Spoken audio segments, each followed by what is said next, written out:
推动台湾的赋税人权，相信越多的好朋友，我们大家一起努力，一定会让台湾走得快一点。那今天我们的主题其实要从 Today we are very 假案来探讨国家应保障人民宗教信仰。其实信仰自由不只是宪法保障，它很重要，它也是国际良公约保障的。那这样子的一个假案，太极门假案，在台湾已经24年，所以我们今天来探讨这个案子的同时，24年来我们也 Today we are going to look at the 太极门 case for 24 years 我们透过其他人第三者 through all the perspective from the observers and scholars. 太极门这一个团体到底 Let's look at how 太极门 has been sustained these 24 years and what kind of organization it is. Let's look at this video. 在于包容、尊重、跨越语言、种族、文化，发自内心对全人类、对亿万生灵的真爱，才是宗教的核心价值。多少年我都很佩服太极门的活动，也对太极门的创办精神。太极门 For many years, I'm truly admired the true spirit of 太极门. They talk about the focus of the heart cultivation. Their spirit is to have a harmony with the society and to help the society. Now, we only now have a well-being of our physical, but also psychological and spiritual. This is all related to 太极门 culture and 太极门An. So this is what we are doing through the cultural martial arts and to achieve the world peace, to be in harmony and to have a self-improvement. This is a great harmonized cycle that we hope 太极门 can truly foster this goal throughout the world. There's no any political orientation in this organization. It's talking about the peace and cooperation among the world. 太极门 is an organization I truly respect. Every brother and sister in 太极门, they not only practice Qigong to have a health, but they also provide a very stability force for the society. So today I'm very, very happy to have this opportunity to learn from 太极门 brothers and sisters. I think 太极门掌门 and the Grandmaster has a great aim to achieve world peace and love. He led his deeds to travel around 5 continents. Doesn't matter what country is, he led his deeds to promote peace, to promote love. This is just something that really remarkable. The biggest function of religion is to stabilize society. I think this is a true end for all religions. Every religion is talking about love. We all want people to live happily in this society and with a very healthy body and physical body. I think that's what 太极门 has been focusing on and to cultivate themselves as well. 太极门, no matter it's in martial arts or dance, they are always the number one. So you can really feel that high spirit and that high essence through their performance. The activity of playing of the grand ceremony has a grand opportunity not only contain the culture, the beauty, but also spiritual meaning, and to promote a positive influence throughout the society.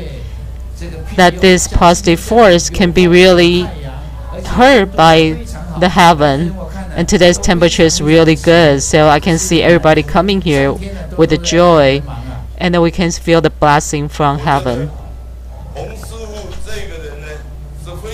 I think Dr. Hong is someone truly, truly remarkable that can do something like this. It's so rare for this society. If we can put this, implement it throughout the world, we can definitely bring a world peace. I truly respect and admire the spirit of this organization. Today I laugh, I'm so happy, and there's no more rain. I think that's a blessing from heaven as well. The heaven wants us to cooperate with each other and to bring a beautiful world. Attending today's ceremony with Taiji-man and to really for the benefit of the world and for the benefit of the country, Taiwan, to have this ceremony of praying for God for the blessing of heaven is something that really highest ceremony in our religion of Taoism. And Taiji-man Jiamen and the Grandmaster Dr. Hong had this heart to really initiate this ceremony and to have invited all the religious group to participate. Something that truly with heart that we can see all the religious representatives attend this ceremony. From my understanding, everybody is here. This is something very, very rare. I think Taiji-man promoting this ceremony is something very meaningful and very honored. The spirit of Taiji-man and the culture of Taiji-man is truly remarkable. And Dr. Hong has been doing this devotedly, and he overcomes so many challenges to achieve today's success. It's something that we can definitely admire and be respect about that. Today's atmosphere is very harmonious. I'm so happy to cooperate for world peace and to show our care and loving. I think Taiji-man has won a lot of world recognition. Taiji-man organization is a goodwill cultural group that traveled to Australia to participate in the 2000 Sydney Olympic. There's something very meaningful here, because in 2000, that's the main purpose, to ask for forgiveness among everyone and to live peacefully. And today, I truly bless this cultural goodwill group of Taiji-man to promote love and peace and to have a successful mission.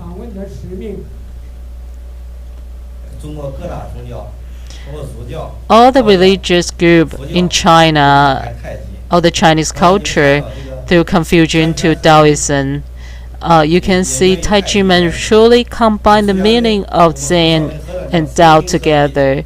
And in Shaolin Temple, that's also our spirit, to follow the law of the nature and to find the balance within our heart. So in Confucian, balance is also the essence of Chinese culture.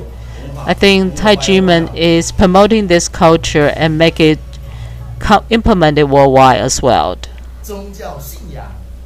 Religious belief, religious ceremony, they are all the signal of the culture, based on constitution, based on the human rights,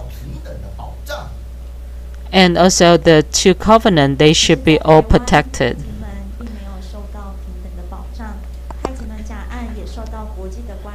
In Taiwan, Taiji-man, the purpose of Taiji-man, the spirit of Taiji-man should be also protected in constitution in Taiwan as well.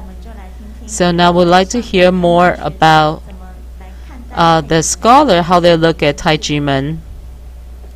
Non-governmental organizations in consultative status with the United Nations have been concerned with the Taiji-man Qigong Academy case, even if Taiwan is not a member of the United Nations. The Taiji-man case has two aspects. One, of the defense of religious and spiritual liberty, and two, the fair and transparent tax procedures. Taiji-man has been very active in cultural exchanges with other countries, so that many people have learned of the rich cultural life and heritage of Taiwan. The Taiji-man issue has been much discussed in Taiwan, in the media, in the parliament, in law courts, and in public hearings. The issues are clear. and we appeal that the tax issue can be settled in a just and open way as quickly as possible. I think it's a blemish on what is a very fine system of justice in Taiwan. The role of government, the role of tax authorities, the role of prosecutors, their role is not to seize property, okay? Their role is not to prosecute people. That may be what they do, but that's not their role. What is their role then? Their role is to seek justice. Their role is to follow the rule of law. Because we're not here to prosecute or persecute people. We're here to seek justice. And if justice from information that comes and is learned afterwards shows that a prior ruling, a prior conviction, a prior tax assessment was wrong, then it should be corrected. That is precisely the case in the Taijiman tax case. And it is inconceivable to me that there's even a discussion about 1992. Because the situation and circumstances there were no different than they were for the other years in which there's been a negotiation down to zero of the tax liability. And the world is watching. People are watching how this case is going to be handled. And I encourage all of the decision makers,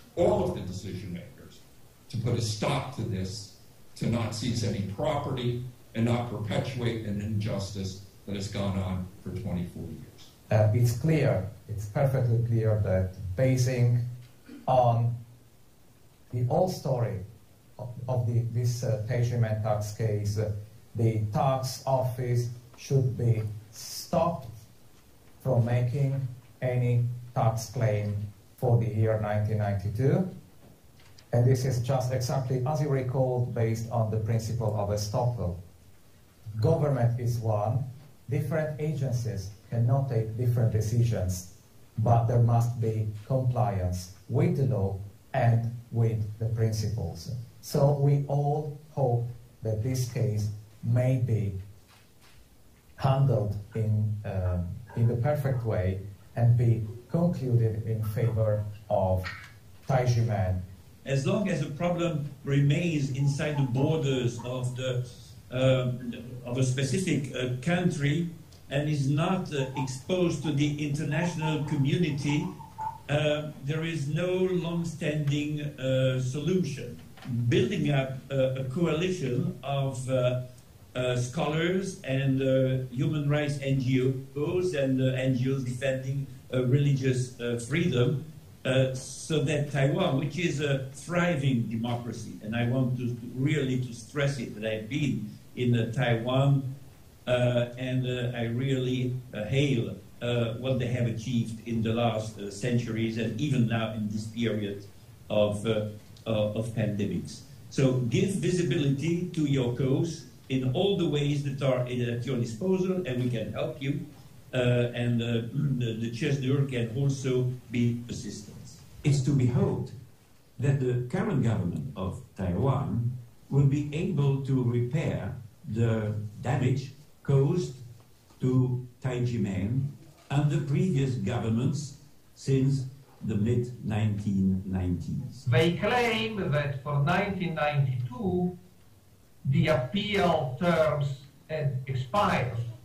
But of course, there is no appeal term when decisions are grossly unjust. They can always be revised. In conclusion, what is happening now? Now the tax office is insisting with its bill for 1992 and threatens to seize properties of Taijiman and auction them, which will cause enormous harm to Taijiman and to freedom of belief. It's not about money. Taijiman has spent more in legal expenses than what will pay if they paid the tax bill for 92. It's about principle. They didn't commit any wrongdoing, and they don't want to admit this. It will be false. I am not an expert in Taiwanese tax law, and I'm only starting to study your spiritual organization, but I have an awful lot of sympathy for your case, and I'm here today to say a little bit comparing Taijimen's case to other cases around the world.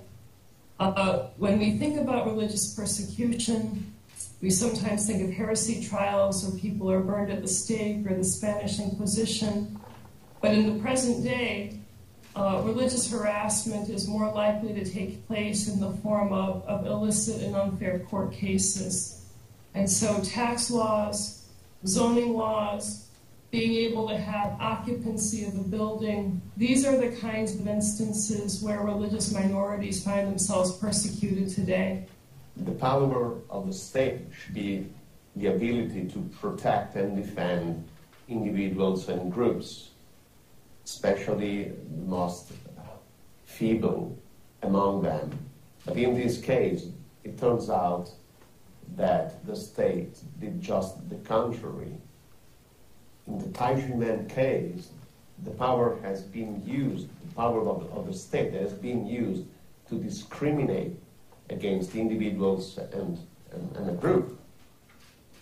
When justice was returned to Taijimen in criminal court, the ordeal of this group didn't finish because, in fact, tax offices continue to haunt Taijimen with invalid tax demands. I met Dr. Hong, the founder of Taijimen in Europe. He's clearly an ambassador of Chinese culture and spirituality abroad, trying to unite and to have an interreligious dialogue among various groups through what unites us and not through what divides us. This is so neat today in our extremely turbulent world. They are good ambassadors of the values and cultural riches Taiwan stands for, and Taiwan should be grateful for this.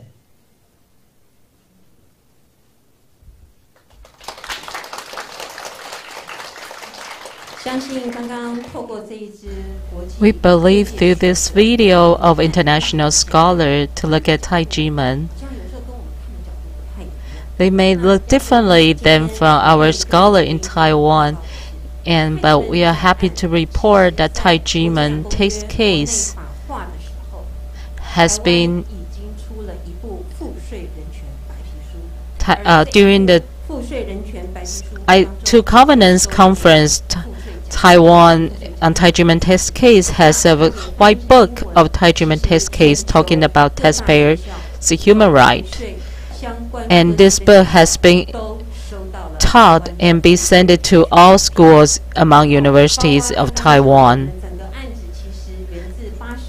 And this case has been mentioned that it started in 1996 when the tax case, unjust tax case, that after 24 years still cannot receive justice within Taiwan.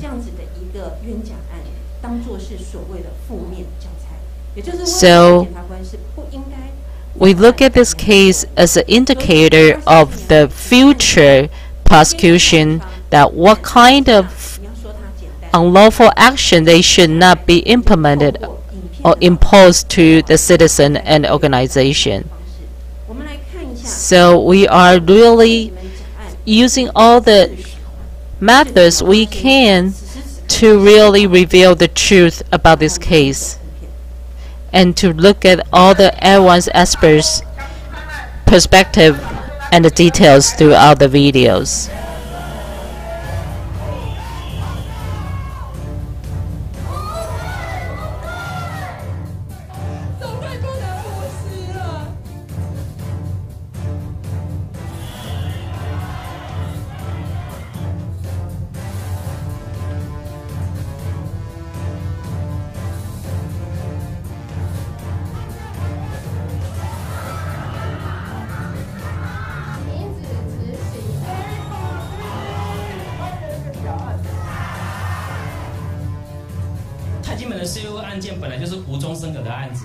太极门从55年成立到现在，从来就没有要缴税的问题。那为什么会产生就6个年度的税单？就是当初侯宽仁的刑事冤案的迫害。国税局的发单课税也是依照侯宽仁滥权违法的起诉书照抄里面的内容，完全没有做任何的调查就发单课税了。所以他当初一共发出了6个年度的税单。可是这6个年度的税单到今天，经过刑事法院3审的判决确定，经过最高行政法院的判决确定，都已经认定太极门不是补习班，净司礼都是赠与的弟子的净司礼，不是补习班学费，所以太极门根本就没有税单，也没有纳税的问题。刑事对立面，也就是起诉书完全不实，也就是说你完全没有举证，在完全没有举证之下所核发的税单当然是无效的，他应该要主动的来讲。然而，国税局当年依据检方不实起诉书开出的6个年度税单，并没有撤销，甚至法务部行政执行署新竹分署还强制执行拍卖太极门位于苗栗山区的土地。枉法裁判怎么可以执行？这个就当你明明知道说这个死刑犯这个判决是冤案，你还硬要把人家抓去枪毙的道理是一样的啊！你不帮他平反，你国家就有错了，你国家还错上加错，还把人家杀了。那我们还是要强调，就是太极门呢，的确呢不是补习班。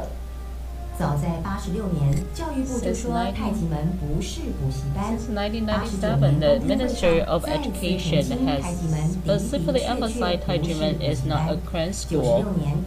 That all the 3 rulings of the criminal court had also ruled that Taijimen has no any tax issue, has no any violation of the tax code. So in fact, in 2018, the Supreme Court, the Supreme Administrative Court has specifically stated in its ruling that Taijimen is not a crime school, is a empire of martial arts and cultural cultivations. So all the tax bill, all the unlawful tax bill, 5 of them out of 6 have been ruled to revoke. However, there's still 1 more remaining. That remaining unjust tax case has been really ruled in the criminal court that the tax case is unjust. So the Taijimen's red envelope is not a tuition to a crime school. So the law that used to judge this case is really baseless, is unlawful. So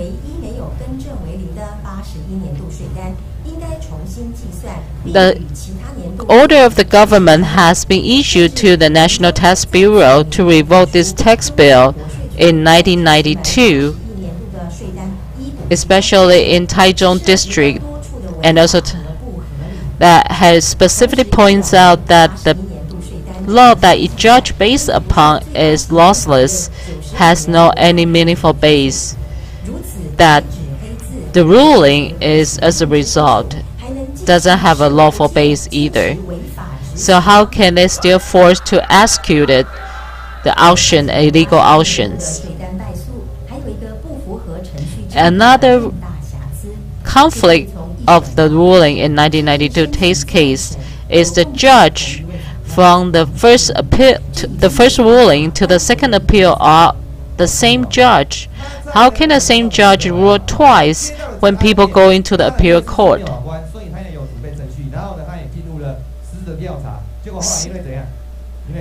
It doesn't matter, even the judge that did not participate all the way through the first ruling, it doesn't mean that she can still be the judge of this appeal court, because there is a conflict of interest when the same judge appeal in the first ruling and the second ruling.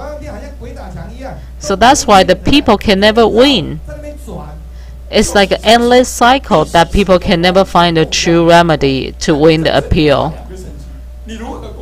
So how can a judge have justice? How can a judge be unbiased when you can rule twice on the same case? And what is more ridiculous is the National Tax Bureau even hide the evidence that is beneficial to the people. all the 206 collected evidence saying that red envelope is gift, but National Test Bureau saying that only 9 out of the 206 are gift. So when the court investigate this evidence, the National Test Bureau lie and hide the evidence that is beneficial to the people.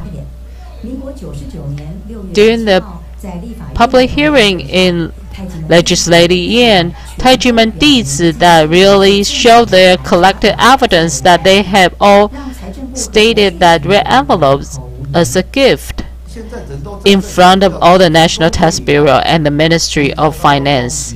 You see all those evidence, those are true evidence on the ground. You see this is a conflict that you guys have been hiding the evidence. This is really not good. I demand the Ministry of Finance to come to a conclusion within 2 months. If the National Test Bureau in Middle District submit their case, then we will make the final judgment, a final ruling there. So I will follow what our Minister of Finance has been telling us, and to ask for their approval to revoke the bill.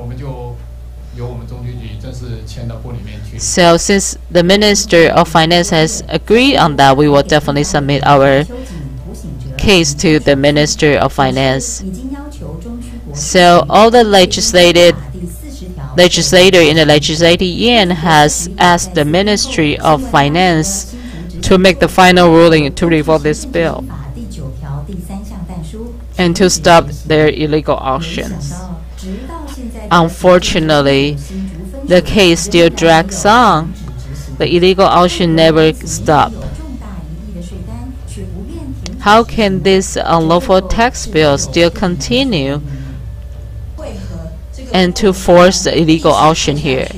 Why this injustice case still ongoing?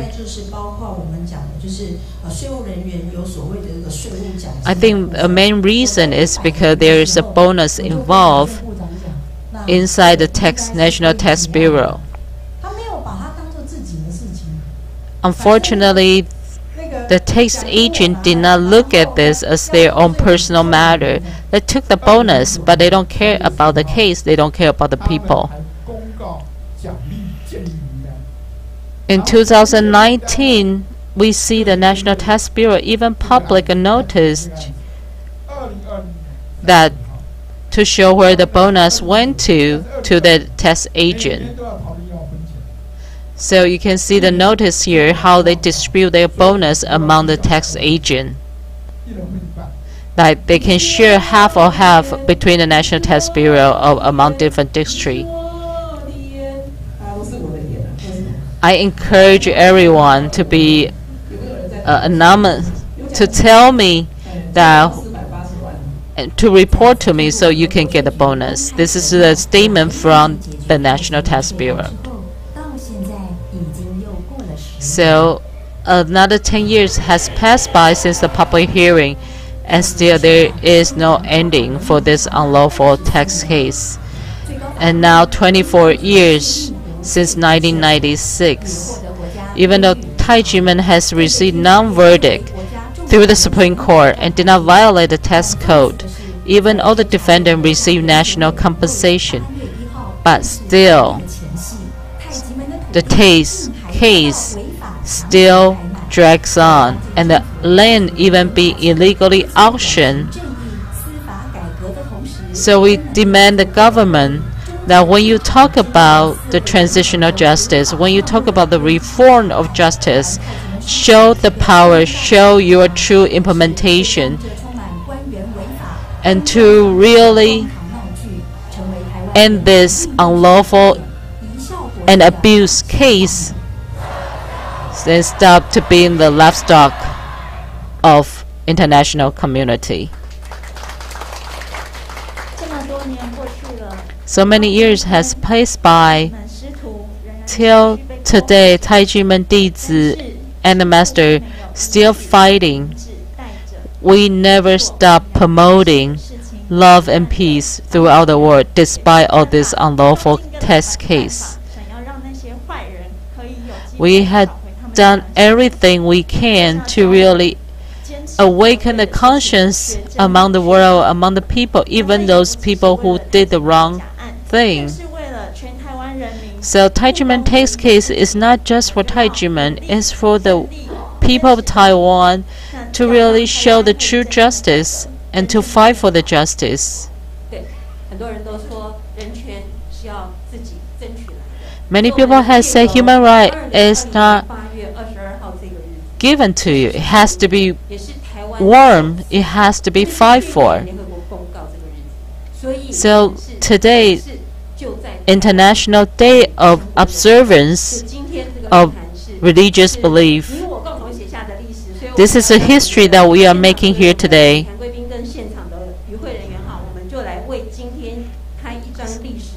So today we are going to commemorate this special moment to really show the history-making moment that here in Taiwan we are celebrate this International Day of Religious Belief. So can I invite the scholars here to be on the stage and take a group photo.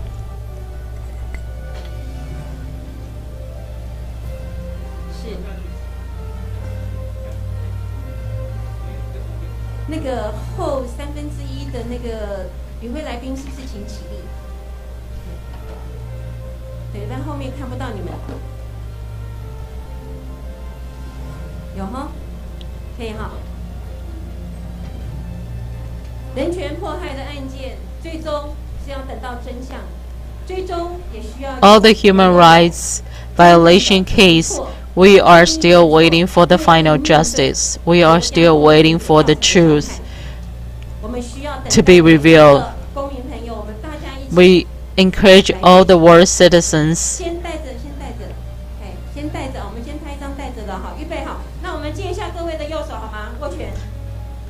let's take a group photo together here. Yesterday, even the government held the illegal auction. Today, we are having this forum, and tomorrow we are going to have a group gathering in front of Presidential Palace. We are asking for the conscience to save Taiwan, to have a true reform of tax.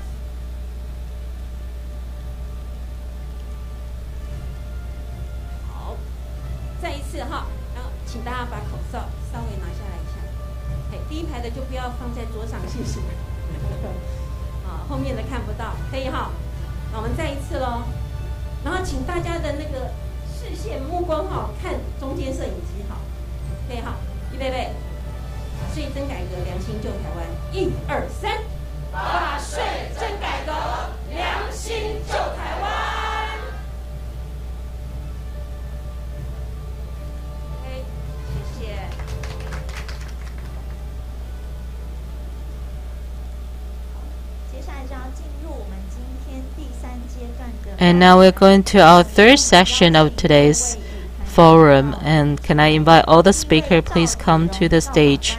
Let's welcome Judge Zhao Zhilong. And next is the president of Taipingyang Press Release.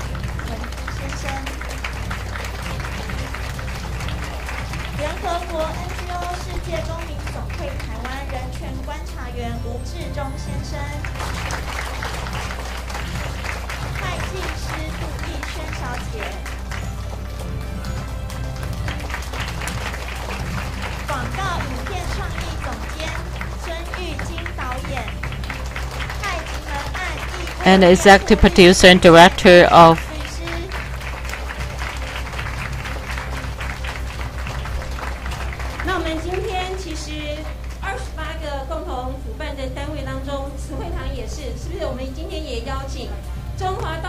Can we invite all our co-organizers also come to the stage as well to have a group photo?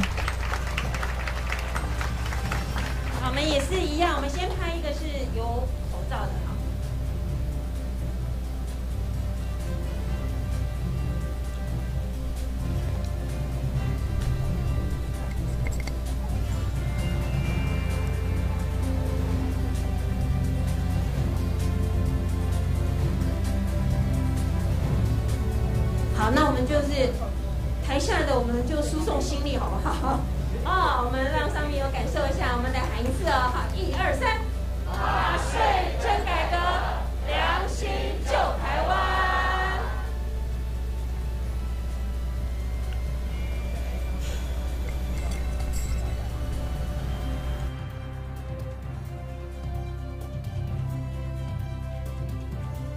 那我们是不是就借右手？好，大家一起喽，最后一次喽，把握1、2、3，纳税真改革，良心救台湾。我们热烈掌声。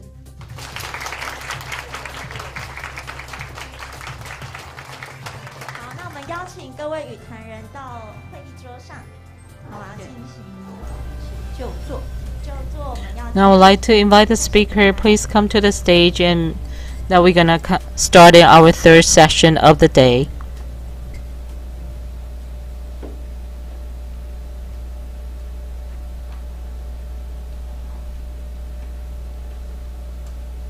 现在我们即将进行第3阶段的论坛。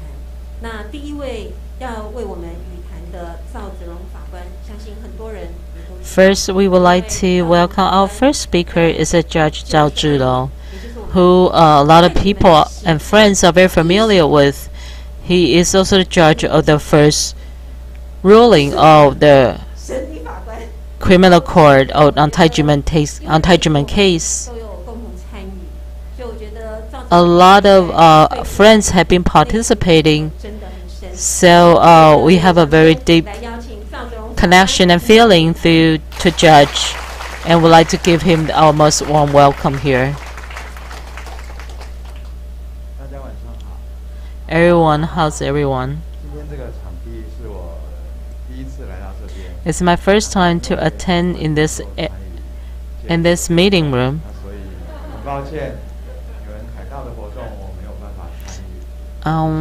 I'm sorry I did not participate in other events in front of Presidential Palace.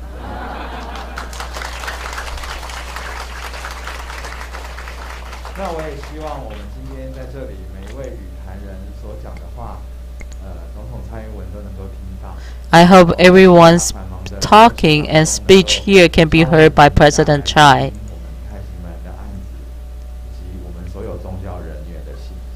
They can hear the voice of Taijiman and also all the speakers from different religious belief.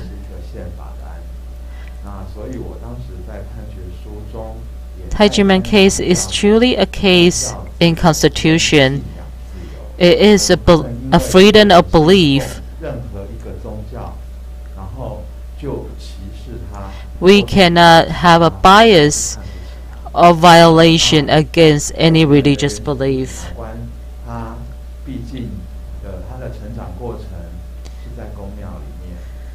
The prosecutor, even prosecutor has his own belief. He cannot use that against other religious group.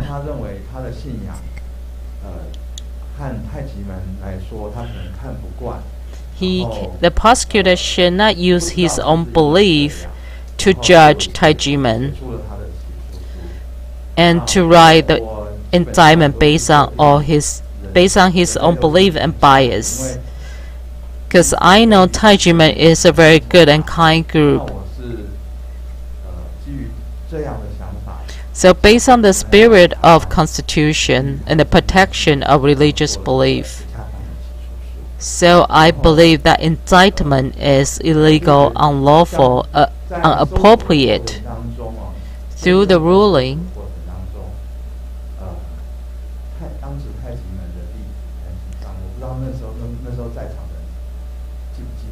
Taijiman deeds who were there at that time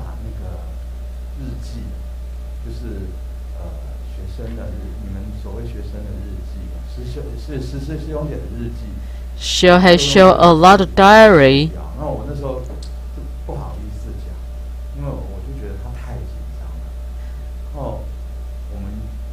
And was so nervous at that time.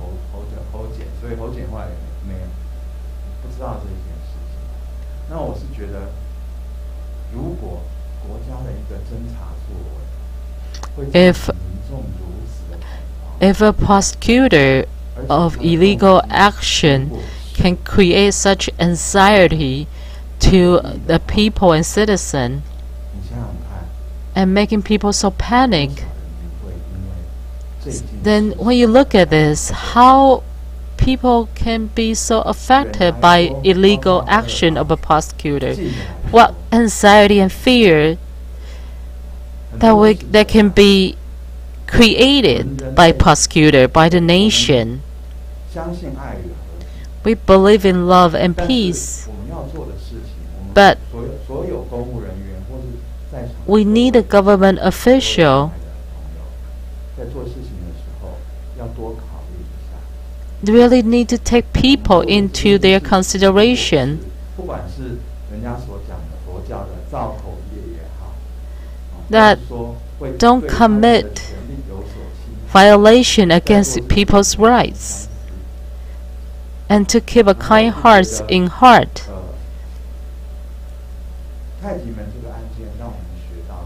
Taijiman case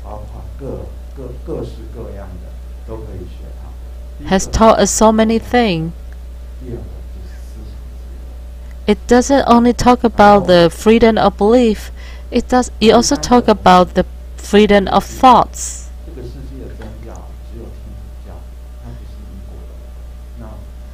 There's no just one religion in the world.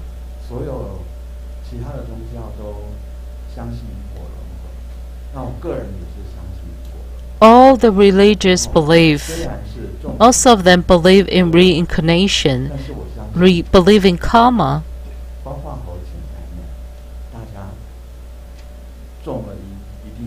We all will face the final judgment and final consequences of our action.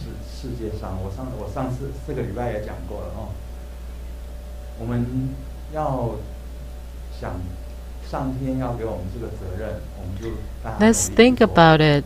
When the mission being installed upon by God, but this is a mission we have to take on.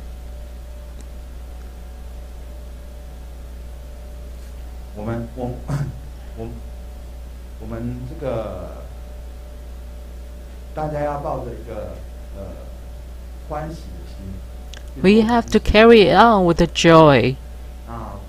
The truth, the justice will finally be returned with sunshine, with hope.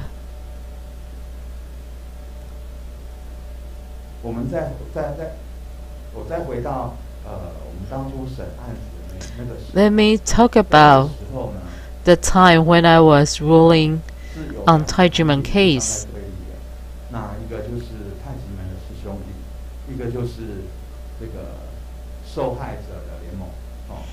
There were two groups at that time. One group is Taijiman brothers and sisters, and the other group is a self-claimed victim.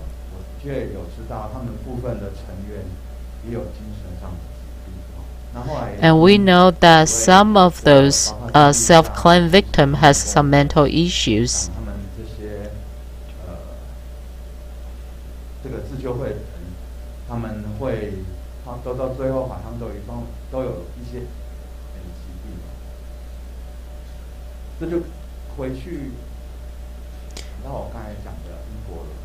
And those self-claimed victims at the end all suffer some health issues. This really shows the evidence of the karma that I just talked about earlier.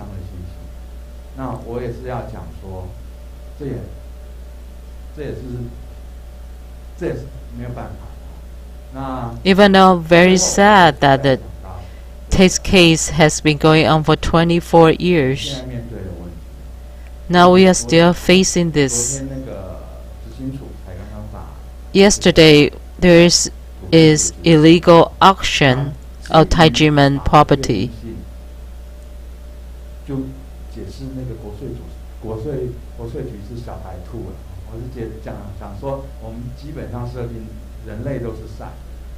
We even though try to believe everybody is kind-hearted.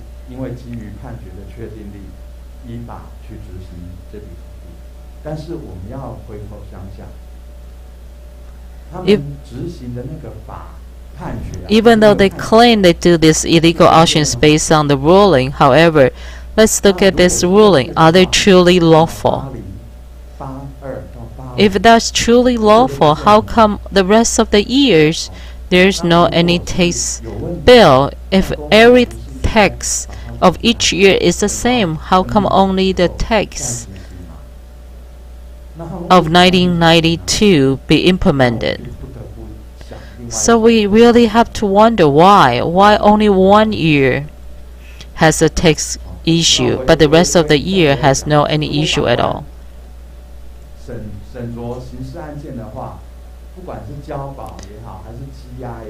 When the judge is making a ruling in the court, we have to really look at all the evidence and everything in different perspective.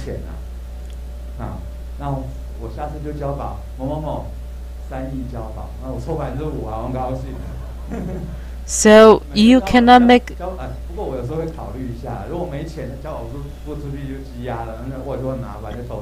we cannot make some partial bias.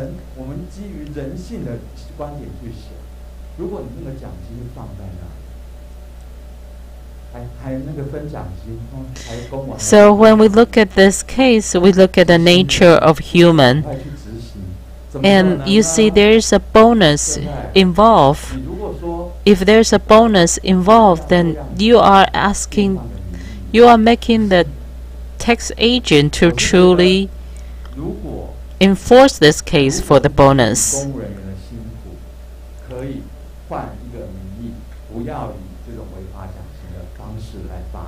I'm not against a bonus. I'm not against a reward to really for the hard working of tax agent, but we should not use that as a bonus to award the tax agent of how many tax case they collected. We should look at the quality of their work and award them for the quality, not award them for the number of the tax case they collected.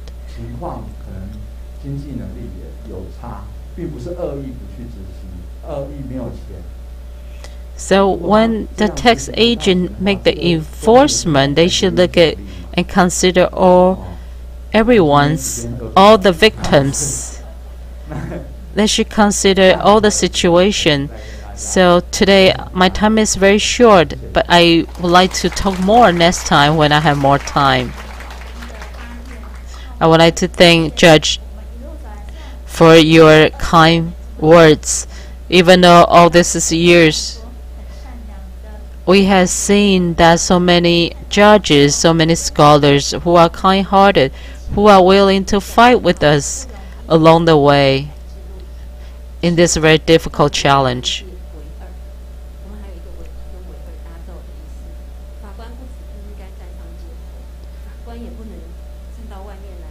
So even though doing the role and the duty of judge,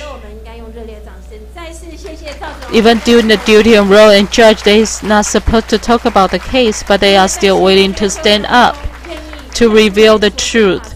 To reveal the truth is very, very admirable.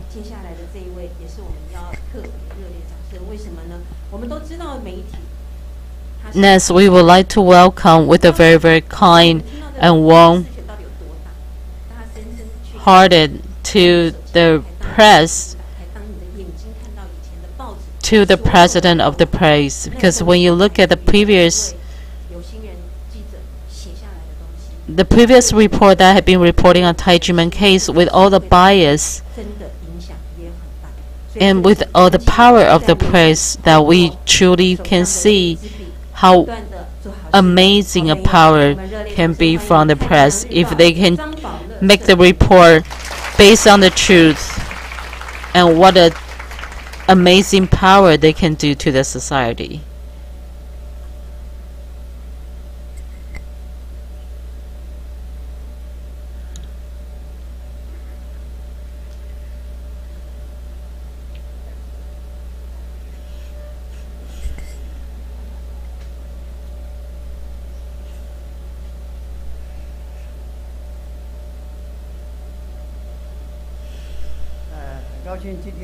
Today, I'm very happy to participate. 我本身呢是国立政治大学新闻系毕业的，民国50年毕业，大概在场的出生的可以看。I graduated from. I graduated from media school in journalism, and I have worked all my life for media. I have worked for so many different press, different medias in my life. I have no any political preference. As a reporter, as a media person, I would like to share my perspective, my report without any bias.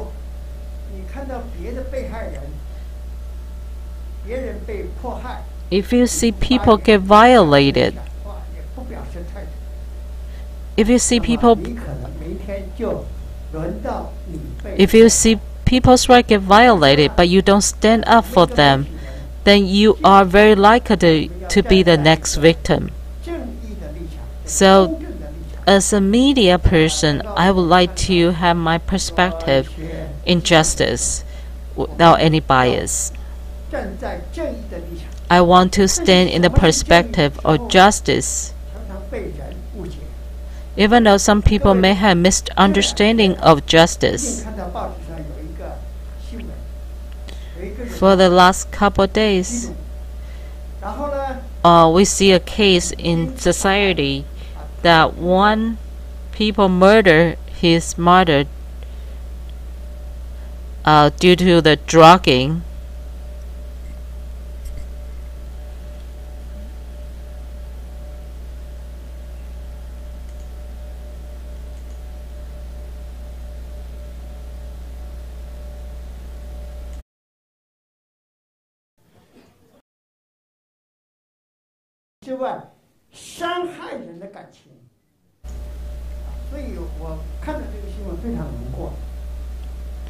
And this news has been very shocking to the society.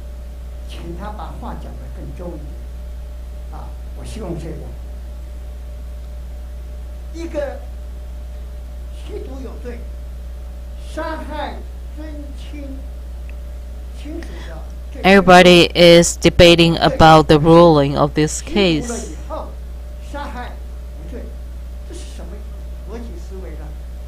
So there's a lot of issue in this ruling.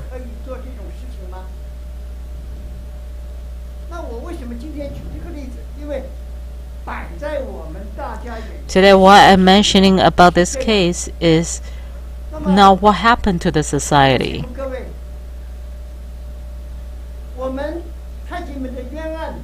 I would like to ask one, Taijiman's unjust tax case.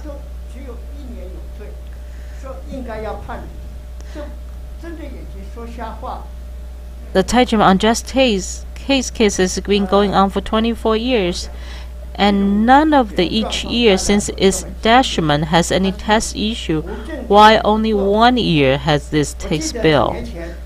This is such unbelievable thing.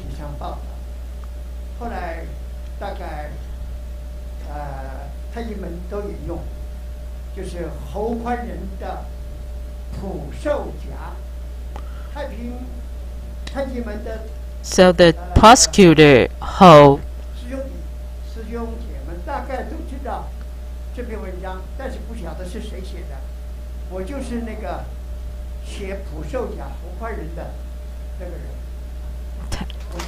the prosecutor Ho, I have made a report about him. Maybe some of you didn't know that this report came from me. I have made an analogy of this prosecutor Ho. I want everybody to understand this person, this prosecutor Ho.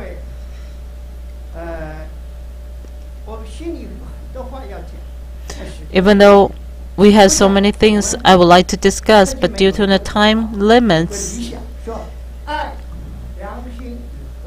I would like to specifically emphasize love and conscience that Taiji has been promoting with its aim, and they travel around the world.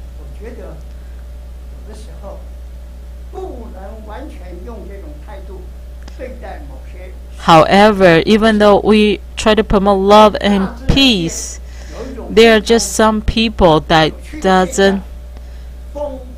can be approached with this love, with this peace, when they make the damage to people.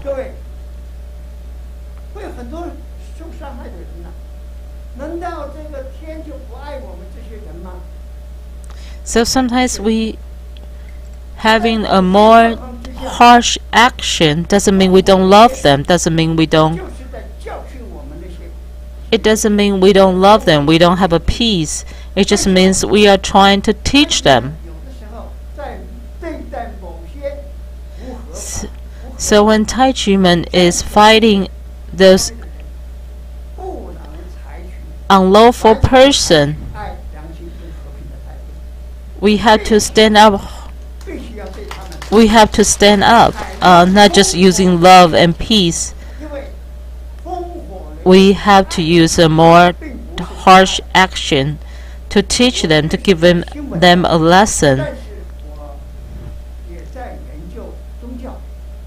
I have been studying in religious belief, and also went to grad school, taking some course to understand what religion is. As we see in the video, Taiji is a religious belief organization.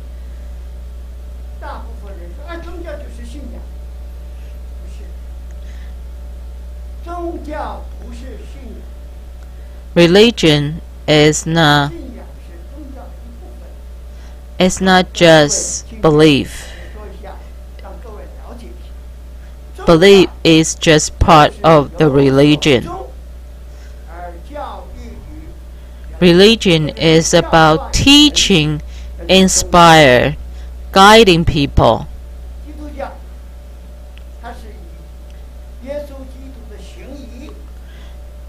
Like Christian, that the actions of Jesus Christ is to influence his believer, to influence his disciple.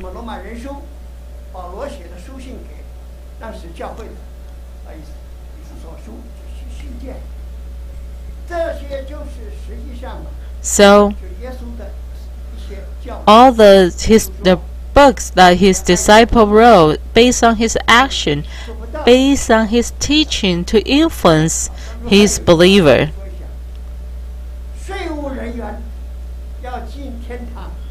If a tax agent would like to enter heaven, they have to follow their conscience.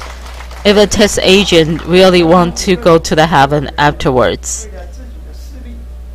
they have to look at their own actions. Do they do their action based on their own self-interest only?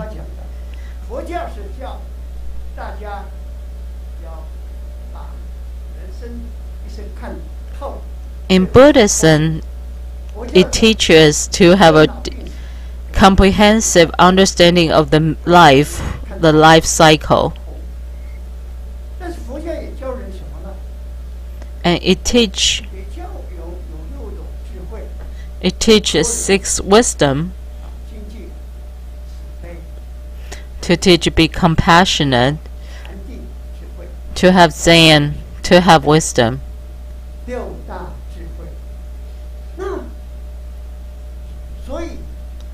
So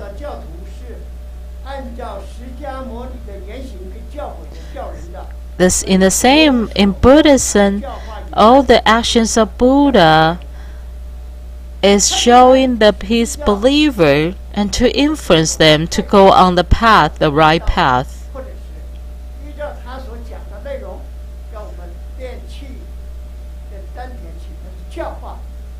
So It's not about the question of belief, it's through guidance, is to educate, to inspire and guide people to make a right decision, to really make a change in their life.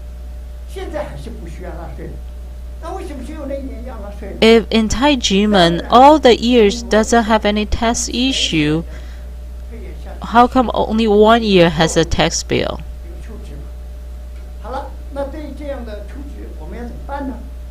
So, what can we do here now?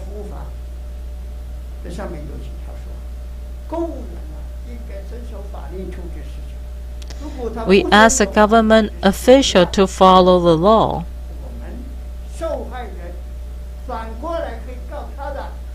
Otherwise, the citizen have to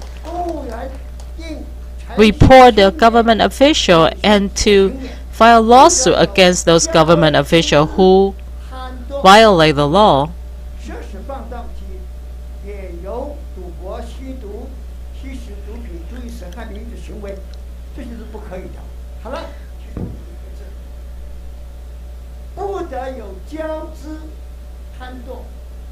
So, the government officials should not commit the act based on their own self-interest. And they cannot commit their action against people based on their own bias. So, in their ethical of conduct, this has been clearly ruled and identified in their code of conduct.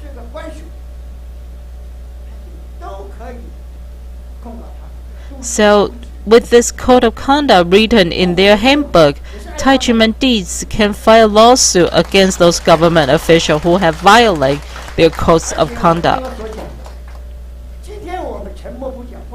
Today, we may be silent. If we are silent for other people, then tomorrow we will be the victim. So today we are speaking out for everyone. We are speaking out for everyone and for the future of us, everyone here.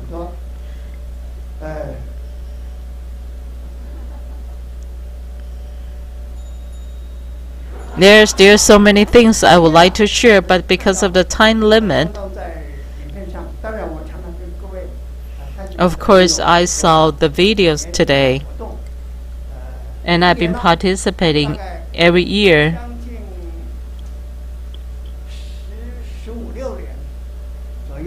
For the last 15 or 16 years, I've been participating in Taijimen activity. I want to thank their invitation that always invited me. I see all the brothers and sisters with a big, cute smile. And their performance, their martial arts. So we see a huge improvement and growth of Taijimen. And why? How can they make it better and better? Because they are willing to change. They are waiting to correct themselves, improve themselves. Even though this case has made Taijimen to grow, but still we cannot let those bad government officials off the duty, off the hook, because they have been conducting their acts with the violation. So we cannot just keep tolerate their illegal action. We have to use a more strong force to fight against them.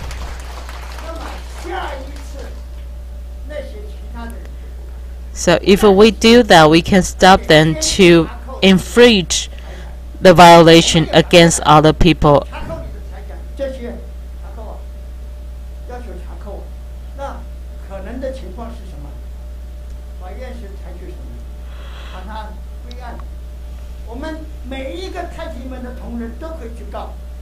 Each of the Taijimen deeds can file a lawsuit against those illegal government action, illegal government official. let them suffer the 24 years pain as well.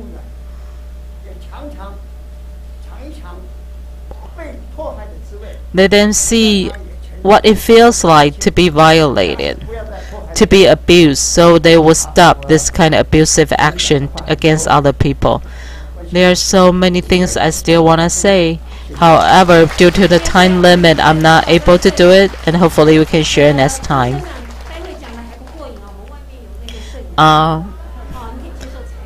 President, we will have a interview later on, so please, you can continue your perspective during our interview afterwards.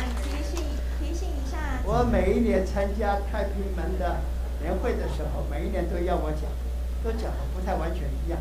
今天已经过瘾了，不要讲。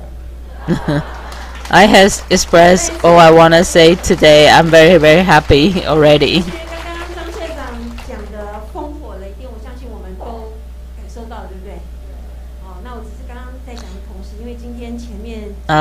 论坛很多位专家学者都特别提到各大宗教。那我刚刚出现的一句话就是不用霹雳手段，不显心肠。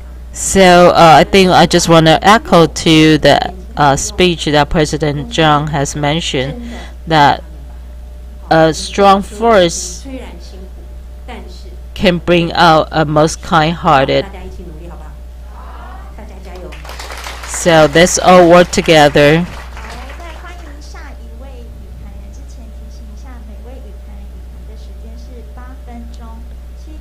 So just a kind reminder that there's a time limit for each speaker, and we will remind a gentle reminder with the ring here.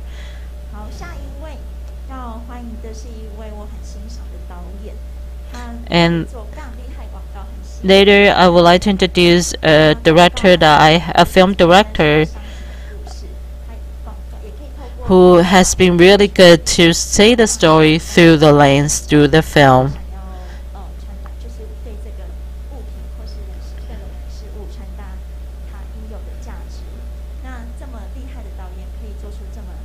And I would like to praise her a lot of works who has been shoot through a true story, and today she is here with us.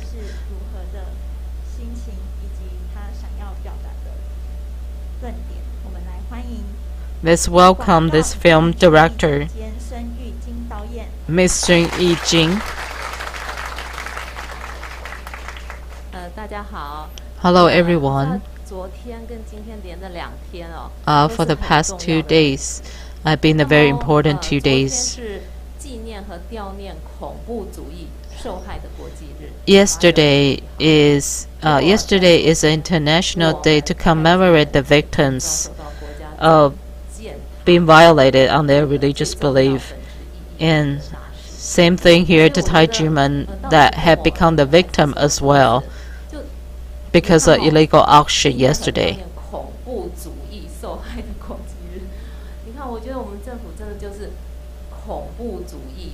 And especially the victims that have been violated by terrorism.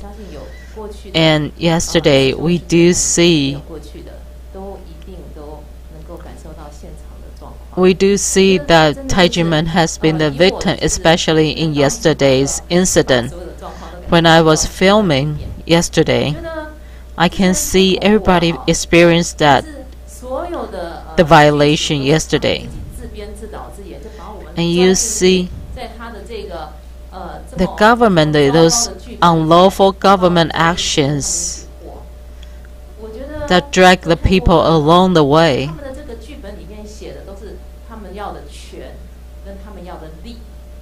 And all their illegal action and play is talking about the money, talking about the bonus, and they're dragging the victims along the way.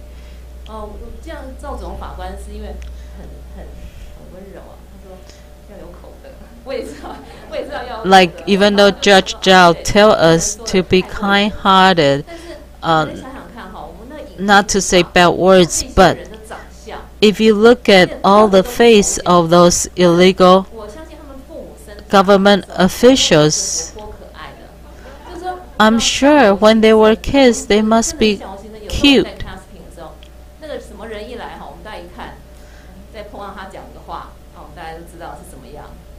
You see, they must be very cute kids before, but how can they grow up like this?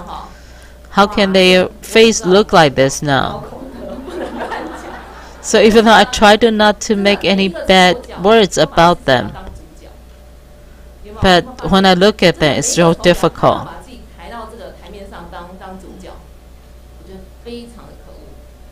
So when I look at those people and the face, and yesterday and now I look at everyone here today, I see how differently we look, how beautiful, handsome we look comparing to those illegal, unlawful government officials. That you can see that sharp comparison when they commit those violations against people. So yesterday we are suffering, we are experiencing the pain and the violation. And today is International Day to commemorate the victims who are violated on religious belief. I can have a deeper feeling how important these 2 days means to us. I joined Taiji the next year when I returned to Taiwan.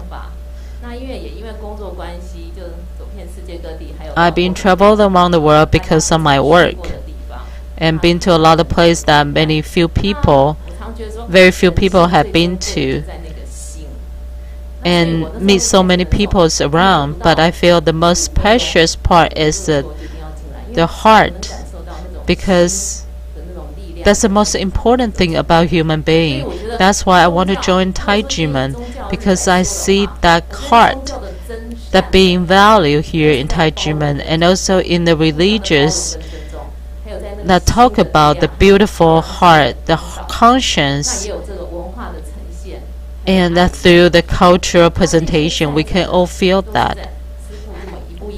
And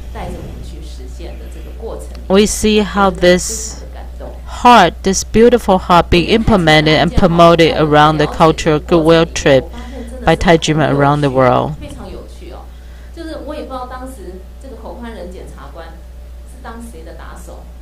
We don't know why the prosecutor Hall, how can he do this, such illegal action against Taiji, especially in front of the press, that he even going on the TV to talk about the case. I don't know why a prosecutor would be like that. Is he trying to be an entertainer?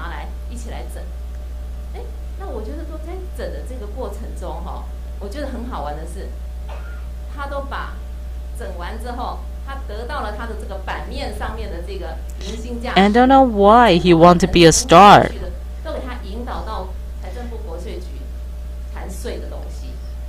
Why he like to be a star?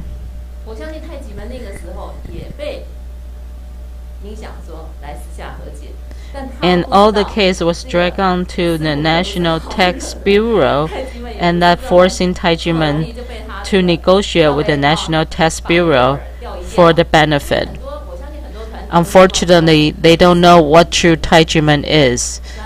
They don't being forced to nego for the benefit. They are the person to fight for the justice.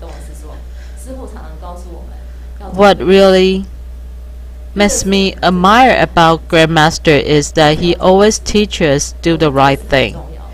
That's the most important thing, is to do the right thing.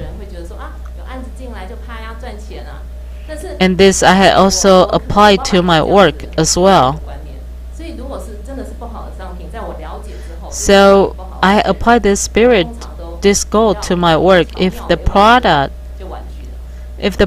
is really not good, I wouldn't force myself to do it just because of the money. I would try to reject it. Because I don't feel comfortable with my conscience. if I promote a product in my film when I know that's not good to people.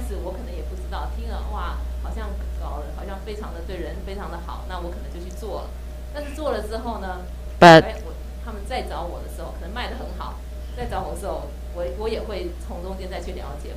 so even though if a product can even make a lot of money, but I don't think that's a good product for people, I don't care how much money it will bring, I'm not going to do it.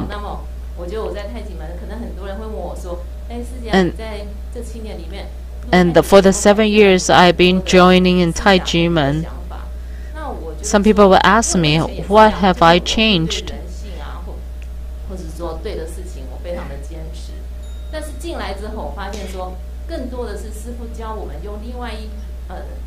Even though I've been trying to do the things for the good of the people, but all the 7 years I become a Taijimendese, I learned not only to do the good thing for the people, do the right thing, but I also learn to have the wisdom and to teach my kids. I learn the wisdom to do those right things. And even I see the growth of my son, who can really now speak freely in front of everyone, those change of my son. So the Taijimen case has become a terrorist act by the government. I have confidence. I have a confidence that this is not the end result, because our end result is to fight for a just society. And we are the person who can control our destiny, not by the extreme terrorists of the government.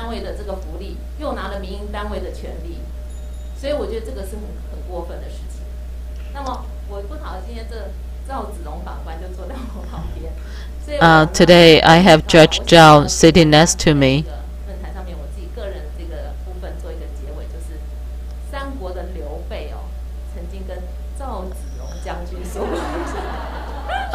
Today I'd like to share a very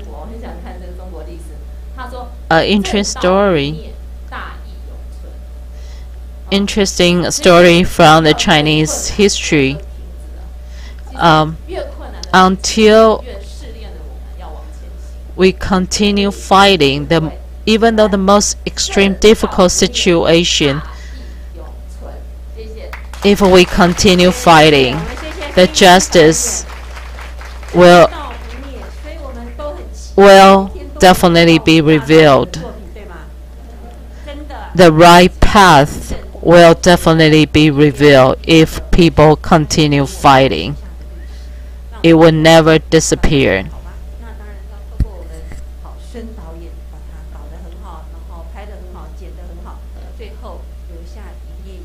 So we would like to thank the director who will make all this documentary and to leave the history of the record to show the world and to stop the violation.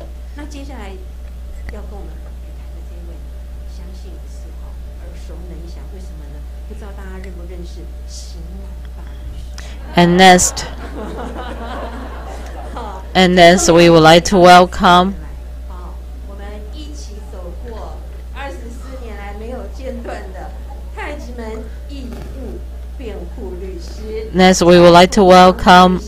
Taijimen lawyer, the volunteer who has been volunteer for 24 years on Taijimen case.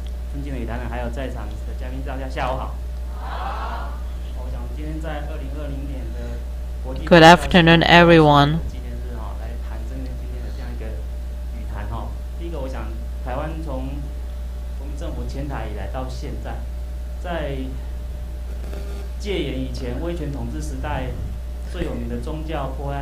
Taijimen, well, in Taijimen case and also in the religious violation,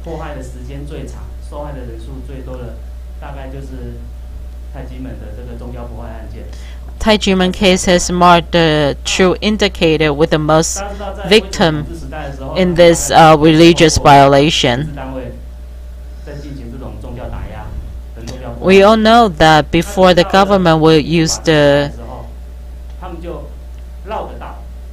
secret agent to violate people with a different religious belief.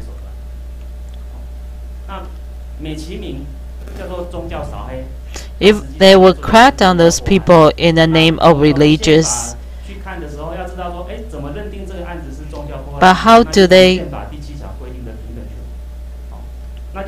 How can they identify the case based on religious belief?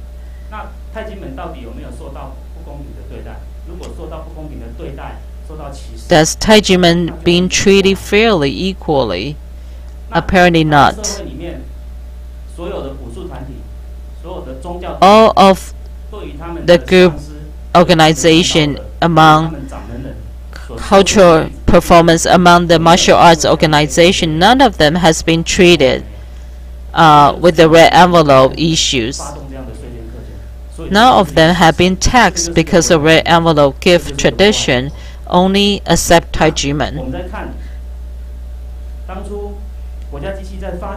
So we can see that when the nation, they cracked on Taijiman in the name of religious, they are trying just to violate the people's human rights.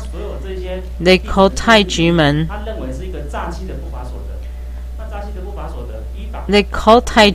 as a fraud, or the red envelope as a fraud.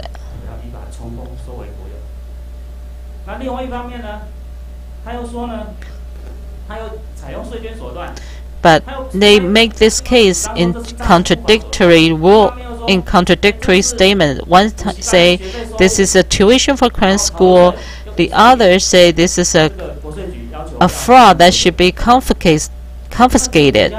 So how can the same red envelope has a two different explanation? So how can you say Taijiman is a religious organization that you try to crack down? On the other hand, you also say it's a Korean school that their red envelope is tuition. So how can you make this contradictory ruling in one case?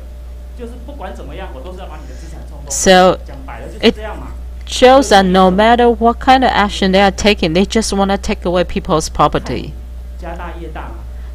Because of why? Because they see this is a big organization.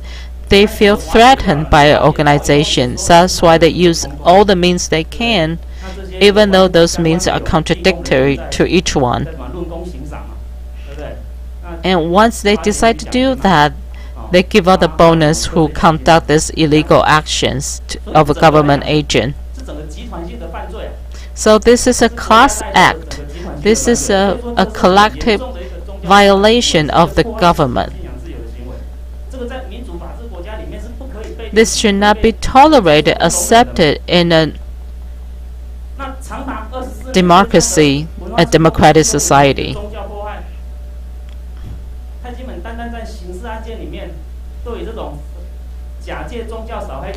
In Taijiman criminal case, this case has been ruled a violation against the religious freedom, which has been protected by Constitution.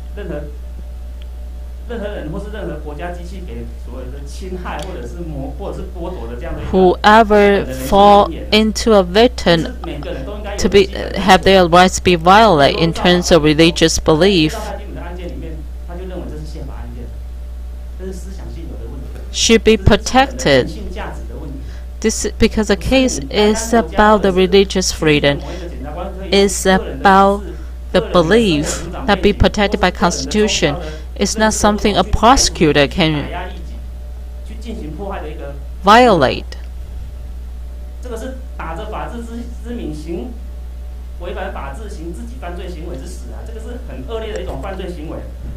So,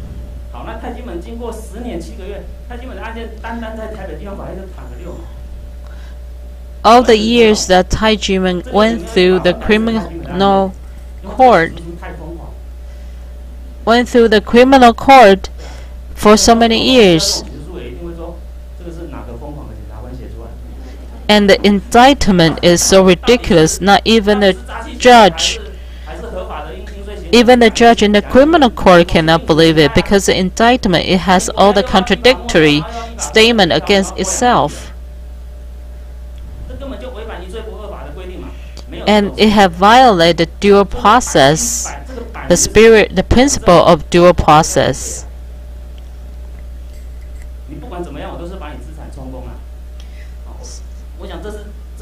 Because we can see that government is doing everything they can, just try to confiscate it, take away people's property here. After 10 years and 7 months,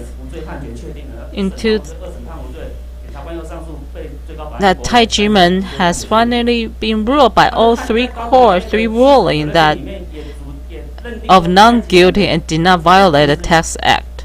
And the red envelope to Shifu Zhang Menren is not a tuition, and it's been protected by the Income Tax Act without any tax issue. So a lot of scholars and everyone has been saying since its establishment in 1966 till today, there's no any tax issue at all. How come just 1 year? How come just 1 year has a tax issue?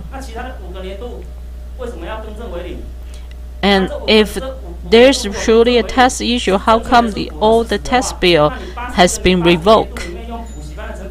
So how can just 1 year has a tax issue when it's all have the same base? So you can see this is clearly a violation from the government. Try to take away people's property. This is a criminal act by the government. This should not be accepted in a democratic society. And what's scary the most is the Ministry of Finance. All the vice minister have been clearly saying that Taijimen test case comes from the criminal case. If the criminal case has been ruled non-guilty, then the test case should be ended as well. But we have seen that even though the criminal case has ended, how come the test case still drags on? We all know that the criminal ruling has returned justice to Taijimen, and the evidence has been clearly identified in criminal court. And even the cross-department hearing of Exact Yuan had all say that the red envelope is a gift. So this evidence has been clearly verified in the criminal court in the cross-department meeting in Exact Yuan. So how can all this evidence still doesn't apply to the test case when it's all the same thing? When this is all the same fact, how can test case still continue? It shows that this is an illegal action by the government, illegal violation by the government, and to try to take away people's property. This is an act of robbery by the government. It's a public robbery by the government to take away people's property. How can a democratic society, a democratic nation tolerate this kind of public robbery by the government agent? This is such a clear violation of human rights, against Constitution, against people's rights, against the protection of two covenants. This is a huge warning, a huge clapping to the democracy of Taiwan. And the executive force agency, they are truly the killer. They are truly the violator of human rights in Taiwan. They are truly violating against people. It demonstrates the worst action a government can do. 最荒谬、最可笑的是，行政院在8月20号颁了一个什么行政院文化奖，他奖励2位所谓的什么传统文化的民俗保存者。啊，在昨天8月21号， So we seen in August that the Executive Yuan of Taiwan is praising the organization of people who preserve traditional culture. However, yesterday we see a clear action by the government who destroy and violate the protection of the traditional culture. 政府不作为，让它被洪水冲走、灭顶，他们真为新执政者啊感同身受，狗屁。We see the government doing the things that didn't really match their words. This is not wrong. This is not right. And the executive yuan didn't even say anything, didn't look at the government agent who have clearly violated your principle.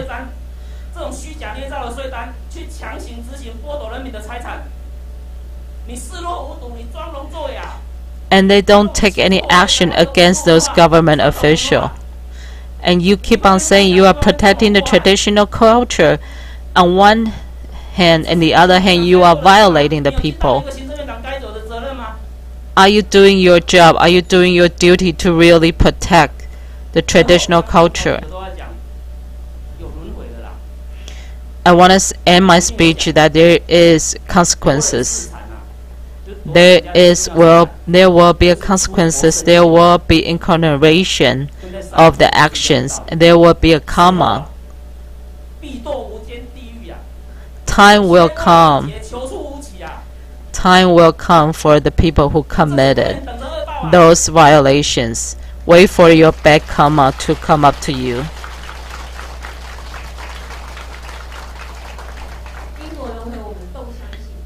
We all know there is consequences for the action we committed.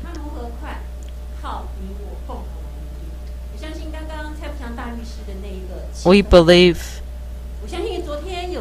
the lawyers, why he is so emotional, because if you experienced yesterday's illegal action by the government, you can understand.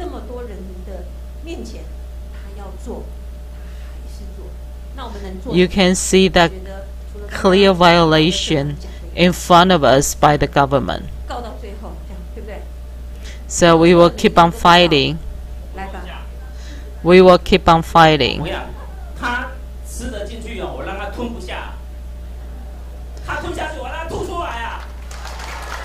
And I want to say at the end, if you take away people's property, trust me, I will make sure that you don't hold on to that property.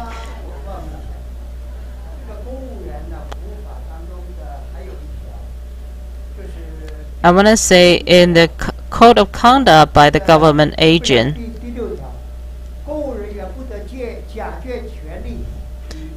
in the code of conduct it says that government official cannot use its power to violate people, cannot abuse its power to violate people for their own benefit. To benefit for its own and to benefit for society by abusive power. This is not prohibited, and it is against their code of conduct. So when we file a lawsuit against those government officials, we can use this code of conduct against them. So every one of Taijiman Dizi can file a lawsuit against them. That then take the action, take the responsibility for their illegal action. So don't forget. And we have to make sure that this action can be addressed in traditional justice here.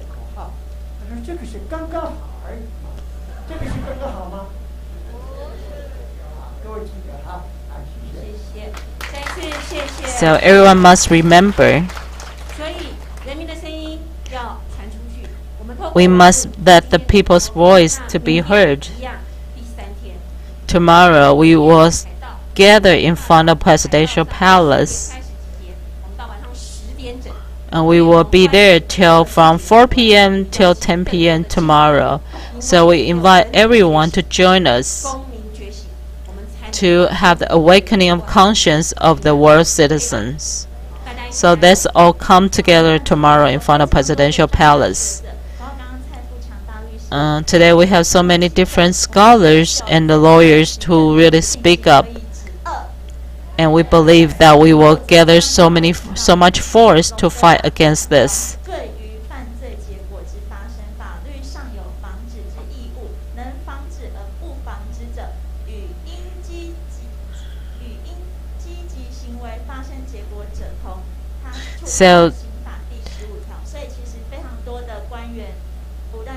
So today we see these illegal actions committed by certain government agents. However, if we stand by, we are committing the same crime if we don't take action to stop those violations. And today we'd like to welcome our next speaker, who is an accountant, who has also working in from foreign company. Would like to welcome her speech.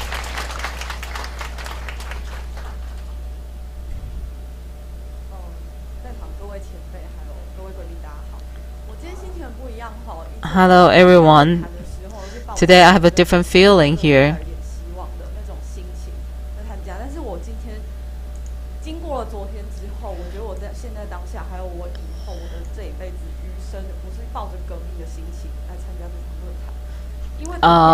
After yesterday's experience, my feeling is different than what I participated before.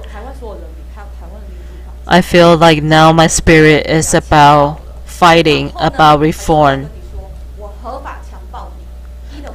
I feel like we are being raped and violated public by the official, because we see those illegal action by the government yesterday.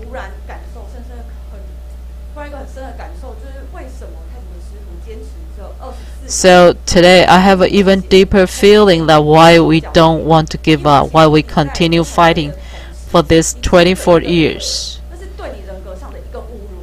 Because if we give in, that is against our own spirit.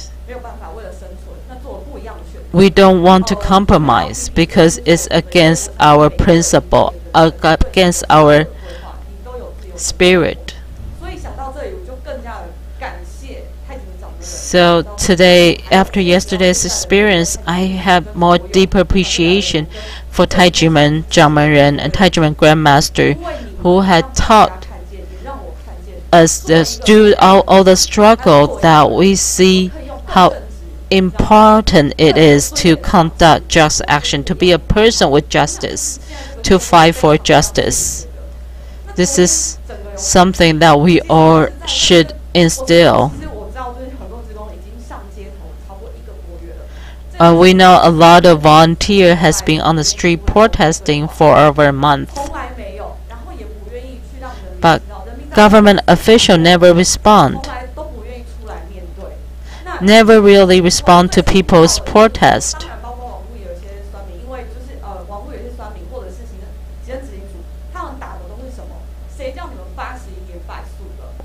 And even though people like saying that the case is lost in 1992, that's why.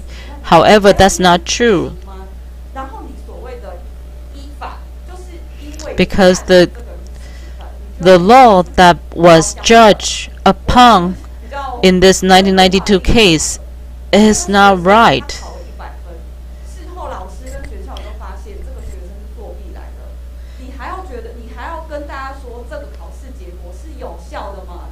Because the ruling is invalid when you did not have the right base to be ruled upon. This is a cheating ruling. This is a cheating. This is illegal actions. When you conduct the ruling based on cheating, how can you say that ruling is valid? We all know that when prosecutor Hawk make his indictment is illegal indictment with the illegal evidence and untruthful evidence, and he go on the television to tell everyone that Taiji Men is an evil organization and try to make the society has a bias against Taiji Men. So why would I say that the ruling is a cheating ruling? It's because the National Tax Bureau concealed the evidence that is beneficial to the people. They conceal the evidence that which is against the ruling, the principle of fair judge, a fair ruling. That's against the principle.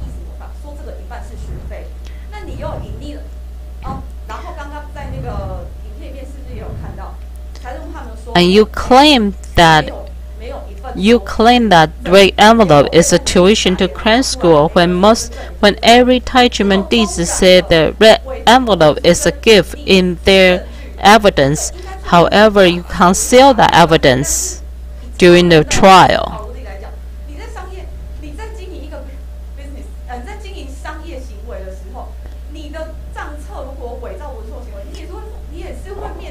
So, because we know in the business world, when you fabricate the evidence, when you fabricate the income tax, that's against the law. When you conceal and hide the evidence, that's against the law. How come this doesn't apply to the government?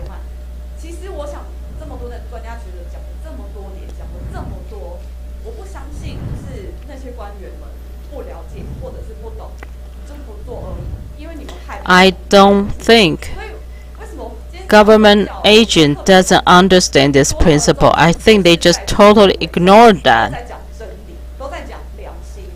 And today we all been talking about the justice. We've been talking about the conscience, but however, we don't see that being implemented in government's action. So if today we don't stand up with conscience, we tolerate those illegal action by the government.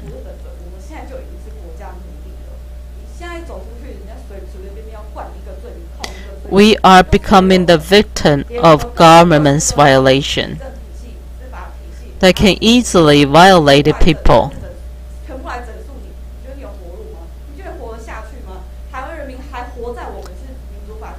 How can we live in democratic society, in democracy, if we can be easily violated?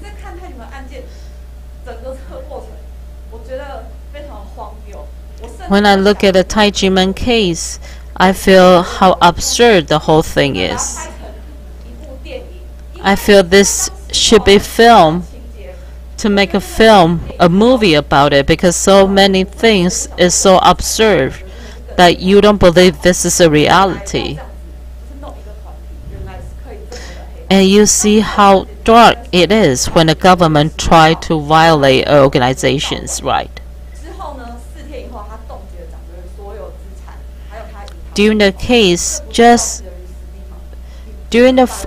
we see that within 4 days, government can freeze people's property within 4 days and take away all their money.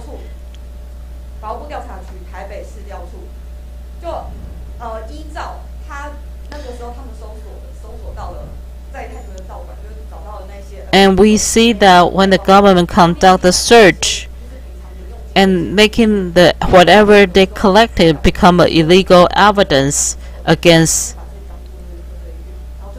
and to fabricate those evidence during their indictment.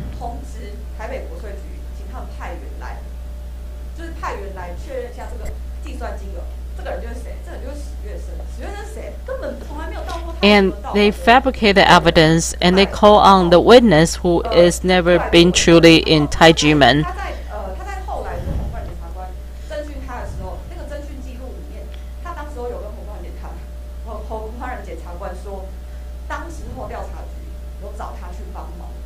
So even the witness has made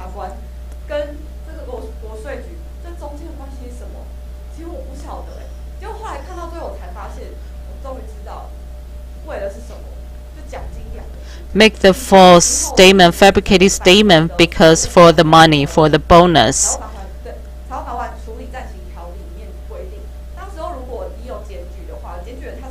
Because they are trying to make a false statement so they can claim the bonus.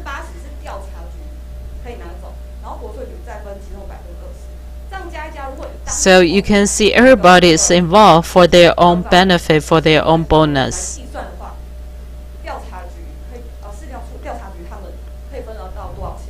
And everybody can take a percentage, a share of the bonus. So that's why people are fabricating the evidence for some money, for the share of the bonus.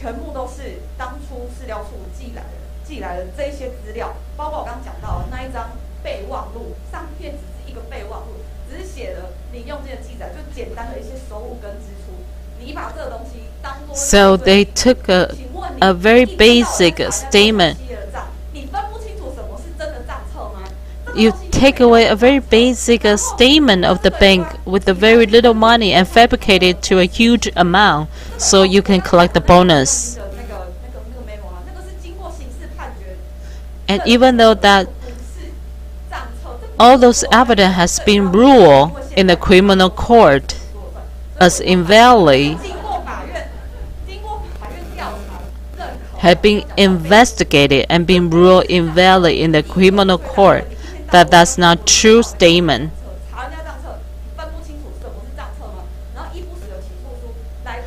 And that still be, however, it still be used as a tax, still be issued by the tax bureau as a tax bill, even though those statement has been ruled invalid by the criminal court.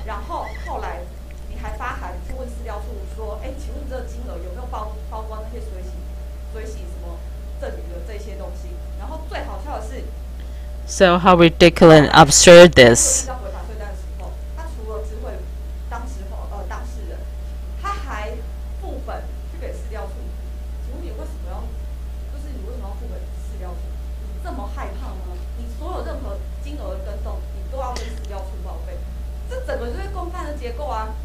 So all this, when we look at the case, when we look at all the related government agency, that we see everybody is part of this class violation against.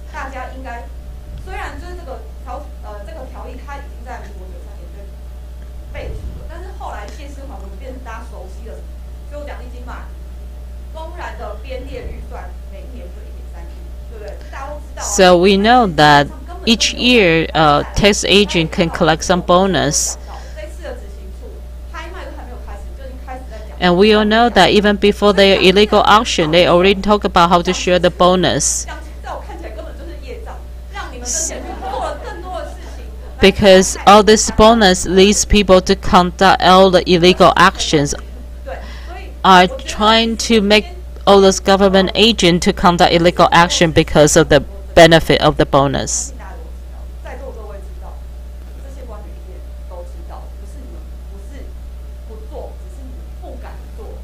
So we all know that those government agents, they afraid to do the right thing, maybe because of pressure of their boss. But we need to fight because of our conscience, and we need to ask them to do the right thing because of their conscience as well. And that's how we're gonna teach our kids. If our government didn't correct those actions, we're gonna become left by the international society.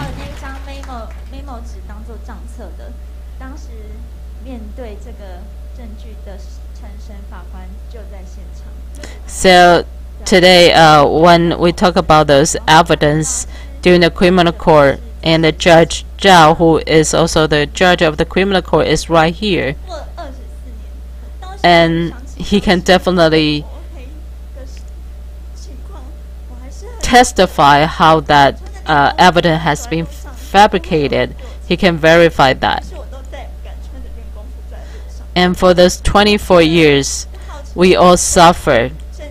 We are all afraid, have to live in the fear. How can we grow up in this kind of fear? It's because we are still Taijimenese. We try to fight it. And we try to overcome our fear with a positive force in this dark time. Without Taijimen, the victim, how can they survive? That's why we are determined to fight for the fair taxpayer right, to fight for the reform, to fight for the victim and the kids who can grow up freely without fear. And lastly, we would like to invite the speaker, who is a human rights observer from Association of World Citizens, to share with us.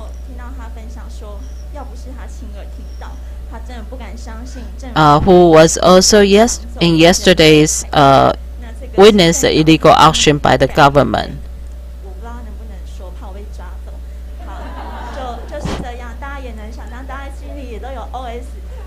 Who are going to share with us his personal experience from yesterday's illegal auction. And he has a video he'd like to share with us.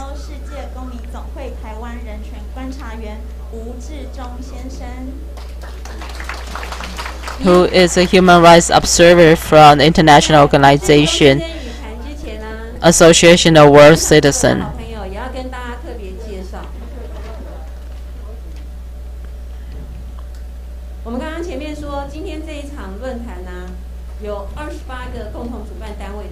Today in the beginning we talk about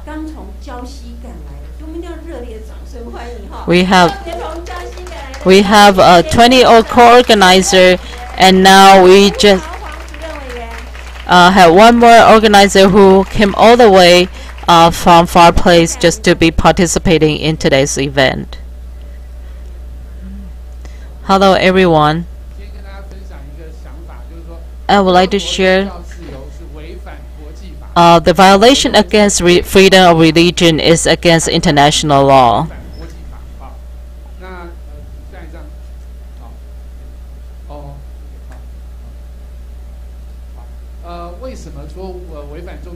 So why would I say that is when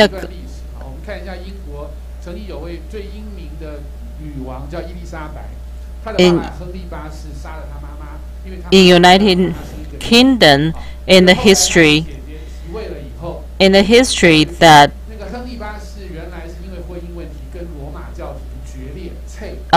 the king of Henry VIII, who has split from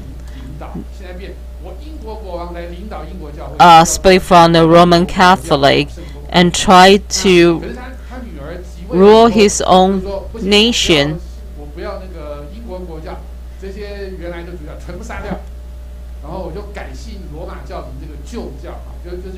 And when his daughter took over the nation, he killed all the one who a religious believer and tried to reconcile with the Roman Catholic. And then there's a conflict and fighting between the new and old religions. And she killed so many religious leaders.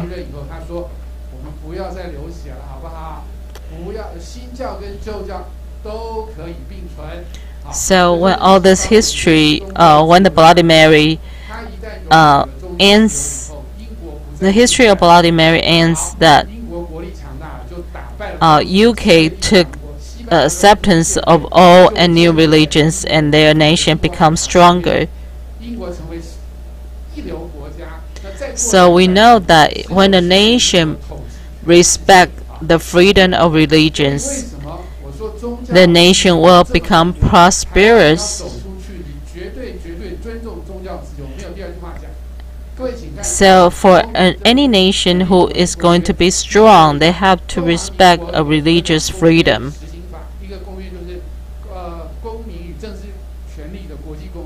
In the two covenant ICCPR, it talks about respect, the guaranteed protection of freedom of religions.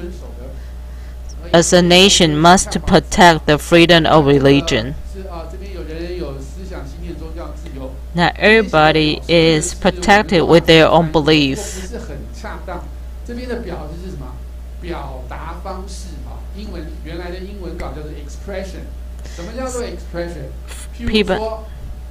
People has a thought to express their religious belief.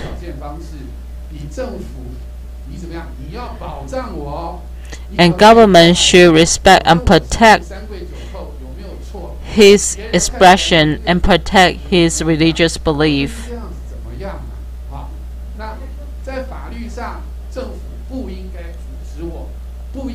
That government should not violate this freedom.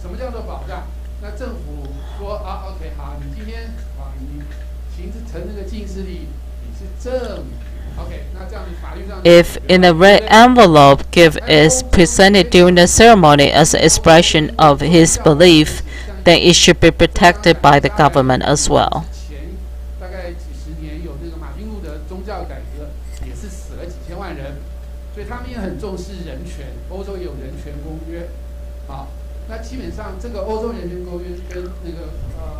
And this is also protected in the human rights chapter in Europe as well.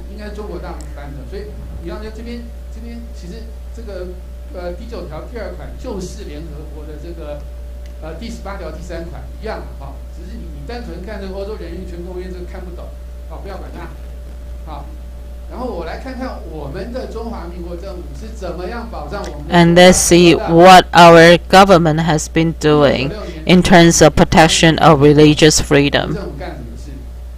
You see, our government, they use abusive power in the media. They use the media to even ask the National Tax Bureau to issue the tax bill against the freedom of religious belief. And they even use this illegal action to an organization with the martial arts.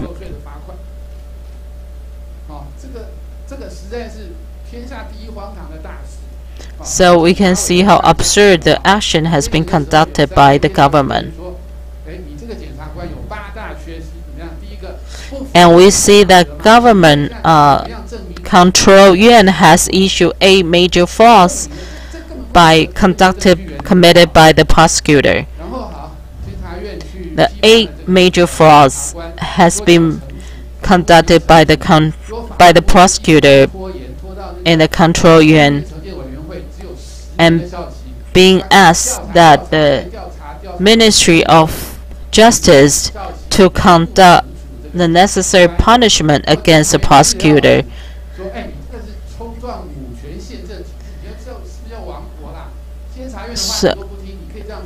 However, the Ministry of Justice did not comply with Control Yuan's request and order to conduct necessary punishment against the prosecutor who committed the major fraud.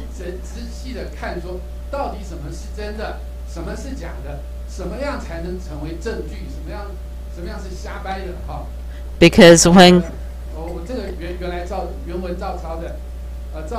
prosecutor during his investigation that he did not follow the rule of evidence, he fabricated evidence,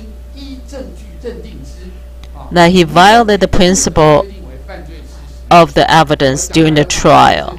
Because you're not supposed to fabricate the evidence, you should investigate it based on the truth. This is a very basic principle that should apply into all. 然后第二个，检察官指控太极门说你利用宗教诈财。赵子龙法官的批驳是这样的，大家看一下，如果赵子龙法官代表台北地方法院下了一个价值判断，武术团体不可以讨论宗教问题，那你是不是你是钳制人民的思想？你这个是So in the ruling, the judge has said that a prosecutor cannot limit the expression of the freedom of the people. And also in the High Court ruling saying that the evidence that presented by the prosecutor has many unlawful base and is contradictory to the truth. So this is clearly stated in the ruling of the High Court.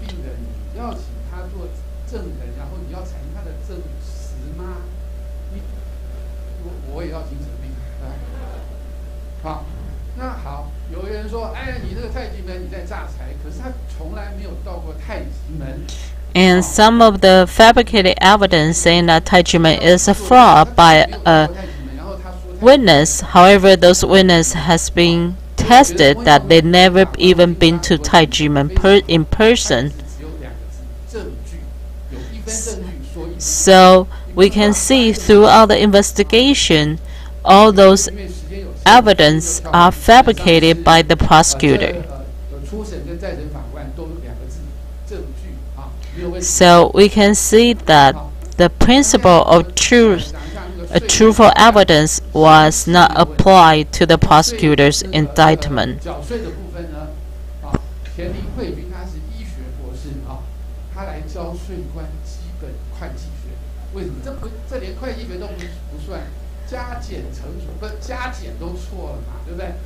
And we see that even in during the trial, and even in a later investigation by the control yuan, they have to teach the test agent the basic principle of accountant to understand how to calculate the tax base.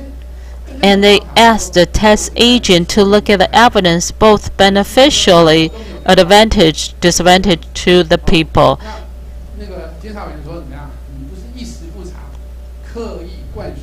And they see that the tax agent fabricate the evidence or conceal the evidence or didn't investigate the evidence on purpose. And we see the American professor, Mr. Jackson, who has been studying in the Taiji Man case, and he has made several statements about this case that Taiji Man case is lacking of due process.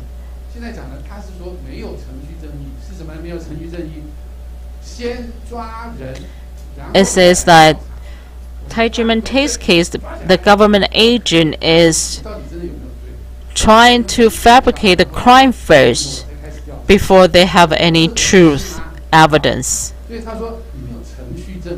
So that's why it's lacking the dual process.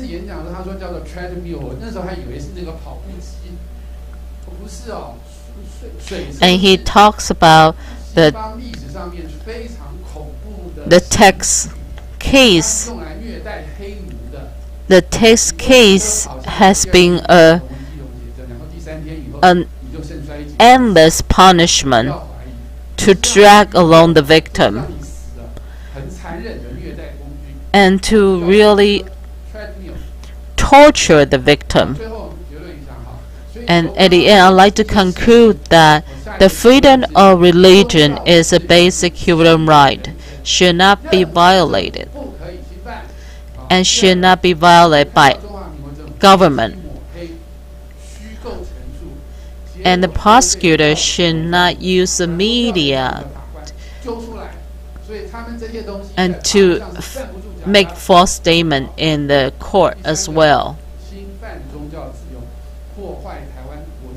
And the violation against religious freedom is destroying the reputation of Taiwan in international community.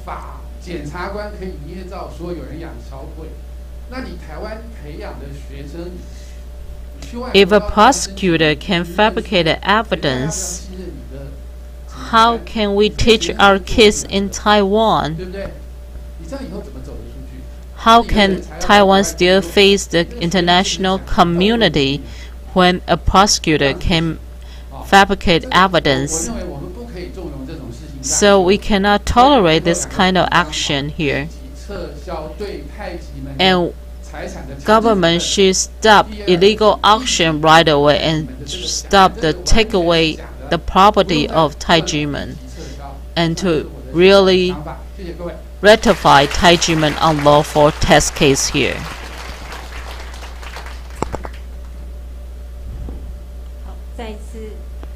Once again, I would like to thank the speaker and the human rights observer of AWC. And at the end of today's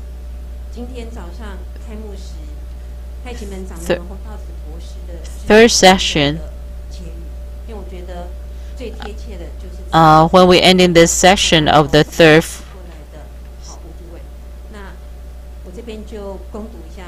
sessions, I would like to share a speech by Dr. Hong, a section of the speech by Dr. Hong. Today, here's a little quote. Today, all the scholars of religious scholars and the experts, we are here today because of the justice of our heart, because our hope for the government. I would like to thank everyone who dedicated whole life to fight for the justice and to demand the government to protect the religious freedom.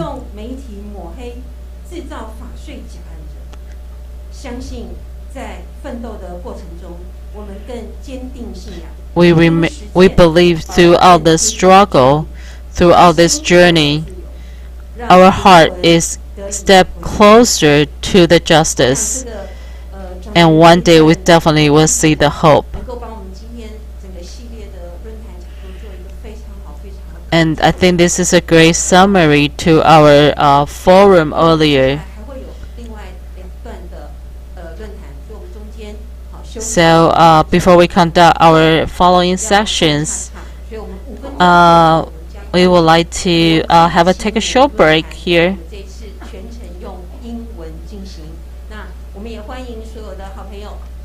We would like to take a short break of 5 minutes, and then we will conduct our following sections of the Youth Forum.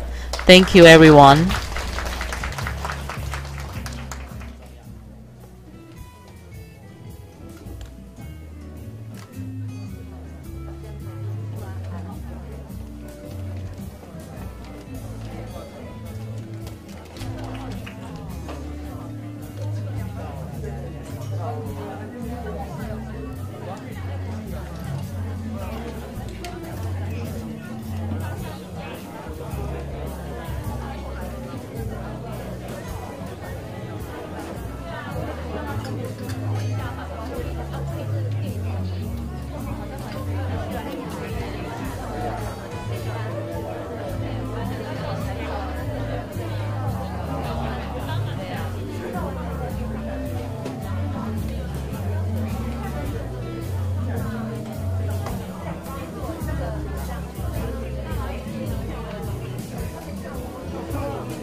吉祥话咯，对不起啊。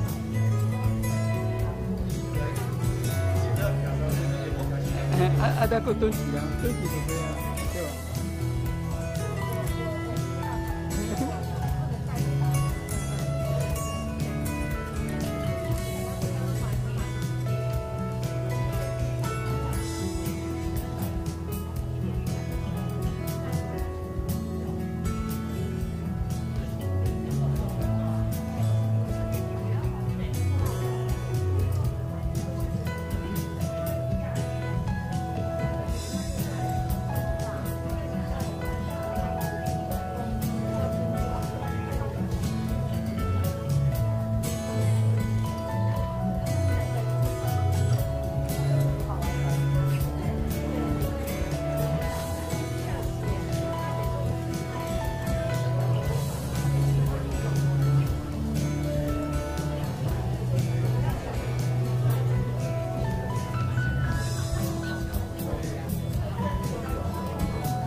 你姐姐。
现场的来宾，我们的论坛在1分钟之后开始，请大家尽速就座，谢谢。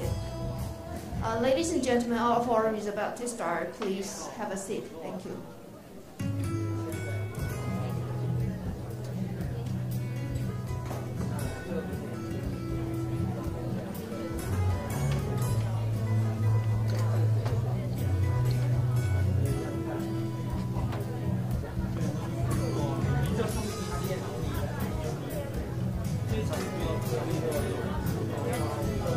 好，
各位现场的好朋友，大家午安。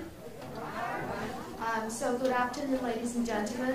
And now we would like to start our third session, the fourth session of today. And of course, as you know that today's topic is International Day commemorating the victims of acts of violence based on religion or belief 2020. First, we would like to invite she's now as a mother, but she grew up in Taijimen, and also when she was youth, and now she's going to have second baby. But as you can see that already 24 years, this case is not ended. 那我们接下来就要先邀请一位也是从小在太极门长大，那她已经是一个妈妈了，那她即将有了第二个小孩。那就像我们所知道的，太极门这个案件已经有24年，到至今还没有解决。那我们现在是不是先用最热烈的掌声来欢迎赵子涵小姐来跟我们分享她的心路历程 ？So now let's welcome Anna Zhao.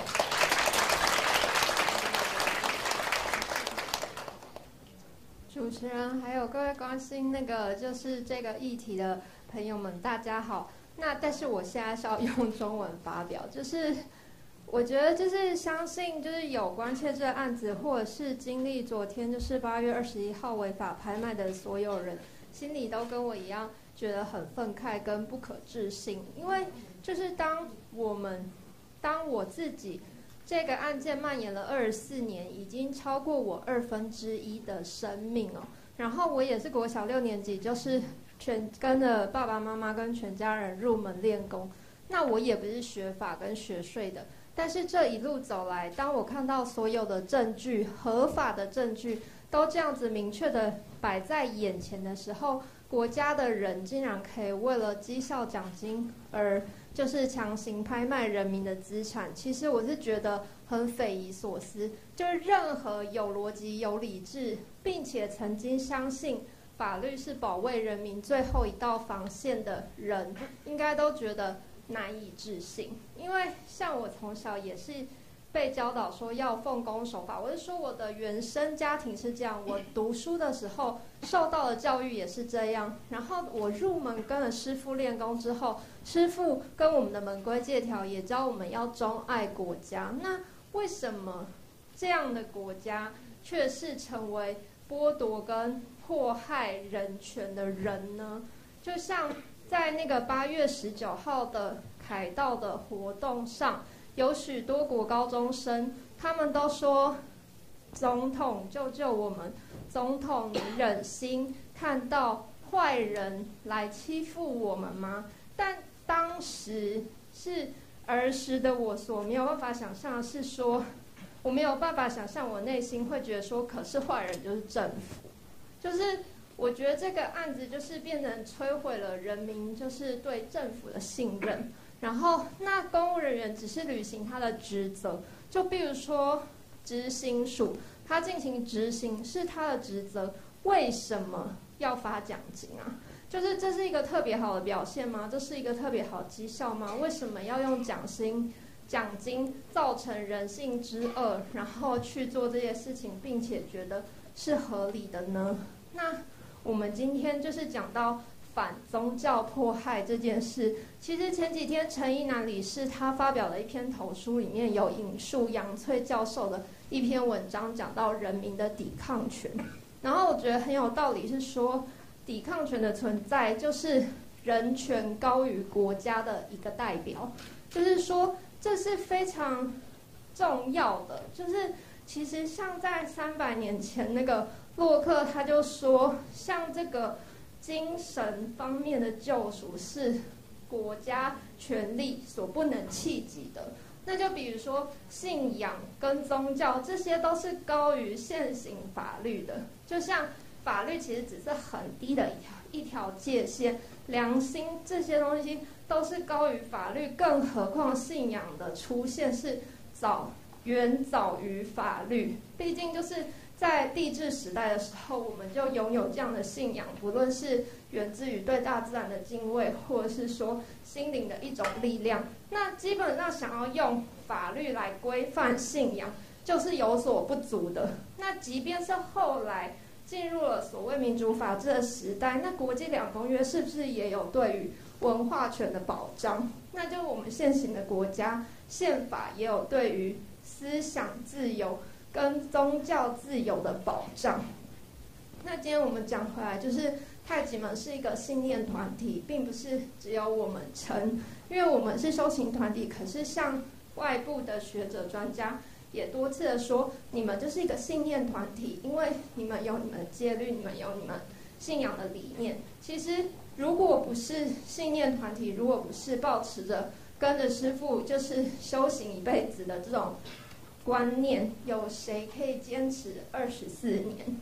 那像坚持到今天，就是我们都还没有做出在倡议行动中，我们都没有做出任何过激，就是违反理性的就是活动。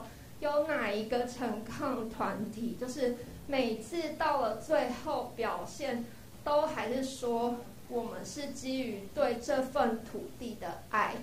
其实如果是以我个人品性的话，我可能只剩下仇恨，就是不会觉得说我出自于对这份土地的爱，抱持了对这份土地的希望，抱持了对这份土地的相信，还相信人心中有良知，还相信这个国家的体制可以被改善、被扭转。然后即便我遭受到是血淋淋的迫害跟所有证据确凿的犯行，但为什么可以维持这样子的心念，都是因为是跟着师父就是修行为前提，才有这样子的想法。所以说宗教跟信仰对于维护一个社会的安定跟和谐，或者是说给人心的寄托是多么的重要。就是像我们看每年的那个就是妈祖绕境，或是说一些访问，就是在公庙工作的人，他们可能以前也曾经是譬如说压低啊或什么，可是当他觉得说他今天是为了就是做一件好事，他是为了神明服务的时候，你可以看到他脸上的光辉。可是并不是说局限于哪一种宗教，只是他相信我是开始为善的，我做这件事情是多么有意义的。那太极门的所有贡献，就是在所有的国内外各界领袖跟元首的引带中，就是都讲得非常清楚，就是我也不在这边赘述了。那除了这个信仰安定人心、安定社会的贡献之外，在保存文化方面的贡献也是多所受到赞誉的。那在这样的情况下，政府不但没有就是给予我们这个团体鼓励、奖励跟辅助，还就是这样子剥夺我们的资产，这实在是一个非常匪夷所思的事。其实8月21号的时候，就是那个我也在拍卖的现场。那因为如同刚才主持人所介绍的，我即将有第2个小孩，所以当时也有别的志工就问另外一个志工说，那你会不会也想要再有一个小孩？然后他就说，我不会啊，因为这种政府，我要教我的小孩什么？然后那当然这件事现在对我来说是不可逆的嘛，就是我的确即将有第2个小孩，即便政府就是如此的腐败，然后就是我要怎么样给他这个好的信念？如果我自己的信念都已经先被摧毁的话，那这样子难道是说，就是我要抱持仇恨或是毁灭的心，说我生小孩是对不起他，因为我把他带来这个苦难的世界吗？但是就是说，当然我相信我们就是因为相信一场一场的论坛，一场一场倡议，都还有改变这个社会的力量跟空间，所以我们才锲而不舍的这样做。就像今天早上的论坛，就是连福龙教授他有讲到第一天，其实我是很感佩连教授的精神，因为有时候受到打击的时候，就是还是会觉得很挫折，然后还会想说这样的冤屈或是这样的假案要持续多久？可是我相信，希望是人心中最大的力量，所以就是我们每个人如果都能靠自己的力量，即便在媒体被把控的时候，靠自己的力量，用网络、用自媒体把真相不断的揭发、传达出去，或是在这样的论坛中不断的去重申这些真的、善的、有力量的话，我们还是可以一起成为改变这个世界最重要的力量。谢谢大家。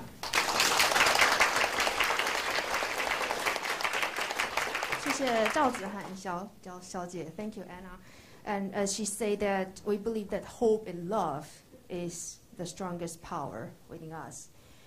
And next, I would like to invite another volunteer of Tax and Legal Reform League, Ms. 谢佩瑜. Let's welcome her.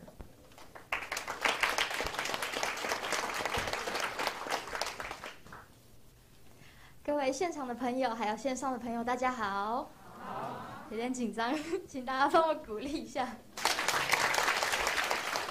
在这里，我有3个想要诉说的对象，想要跟他们说一些话。第一个是我的师兄师姐，还有我的师父。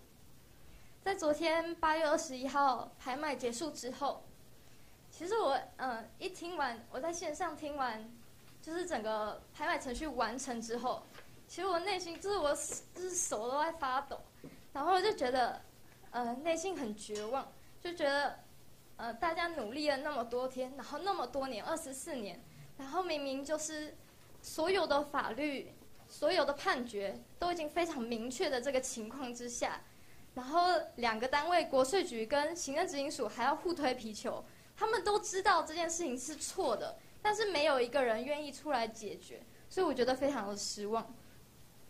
然后昨天我也到就是会馆和师兄师姐待在一起，整个路上其实我的内心就是非常的低沉，然后很挫折，然后也就是不想吃饭。但是就是后来师父就告诉我们说，其实我们是在救他们，就是师父到了这个时刻，他准备给弟子练功的土地已经被拍卖了，他对弟子说的话还没有一丝的怨恨，他也没有怨恨这些官员阻碍太极门弟子的修行，他仍然带领的弟子是想要帮助这个国家，然后帮助所有的官员，他们应该要做对的事情，目的是为了拯救台湾所有的人民，也是为了让台湾可以在世界上站出来，不然我们怎么能说台湾是一个人权立国的国家呢？第二个，我想要对违法官员说的话，其实就像我们这几天不断的喊的，就是这些官员真的很希望他们可以回头是岸。就是我很难想象为什么，因为我也不知道他们心里到底是怎么想的，为什么事实很明确的这些情况之下还执意要做违法的事情，而且他们以后也会被告上法院，难道他们就要承受这样的后果吗？就是而且在这些官员的带领之下，台湾的这些行政体制就会走向没有人权、没有法治的一个路径，这样是大家可以接受的吗？对。第三个，我想要对政府说的话，老实说，在今年的总统大选，我投下的那一票是小英总统，但是我昨天在拍卖完之后，真的非常失望。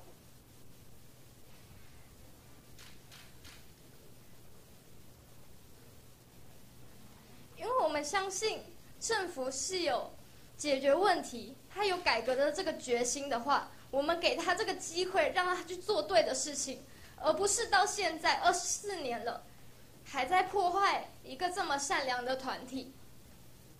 我是一位太极门弟子，从小到大，我在太极门学的就是好，去分辨什么是对跟错。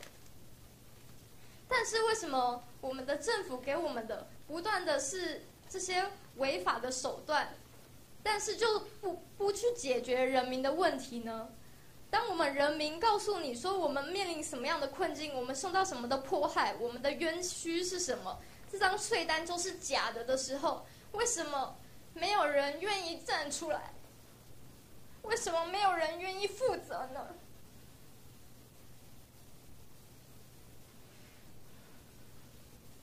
所以在昨天，我真的感到对我们现在的政府，对我们现在的执政团队感到非常的失望。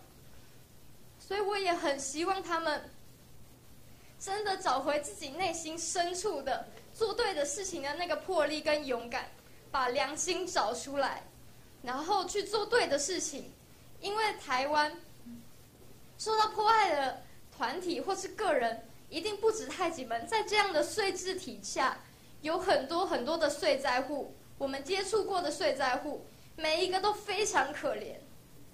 如果是一个人他遇到这样的税单是没有办法承受的，是太极门有这么多的师兄师姐，每一次的挫折都是在师父的带领下我们走过来，然后我们坚持去做对的事情。像昨天我也很挫折，但师父就告诉我们说，今天不是结束，是一个新的开始。像早上我遇到陈义南老师的时候，然后我就在坐在他旁边，然后跟他聊天，然后他一看到我第一句话就说，你们昨天，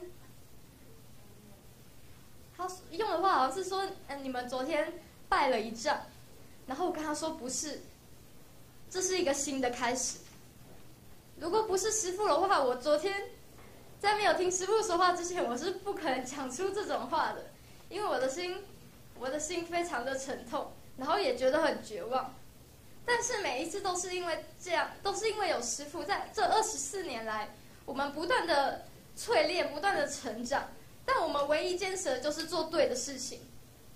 所以我现在这边也呼吁我们的政府，呼吁有能力解决的人，希望你可以站出来，然后为太极门平反，并且返还太极门师徒的土地。谢谢大家。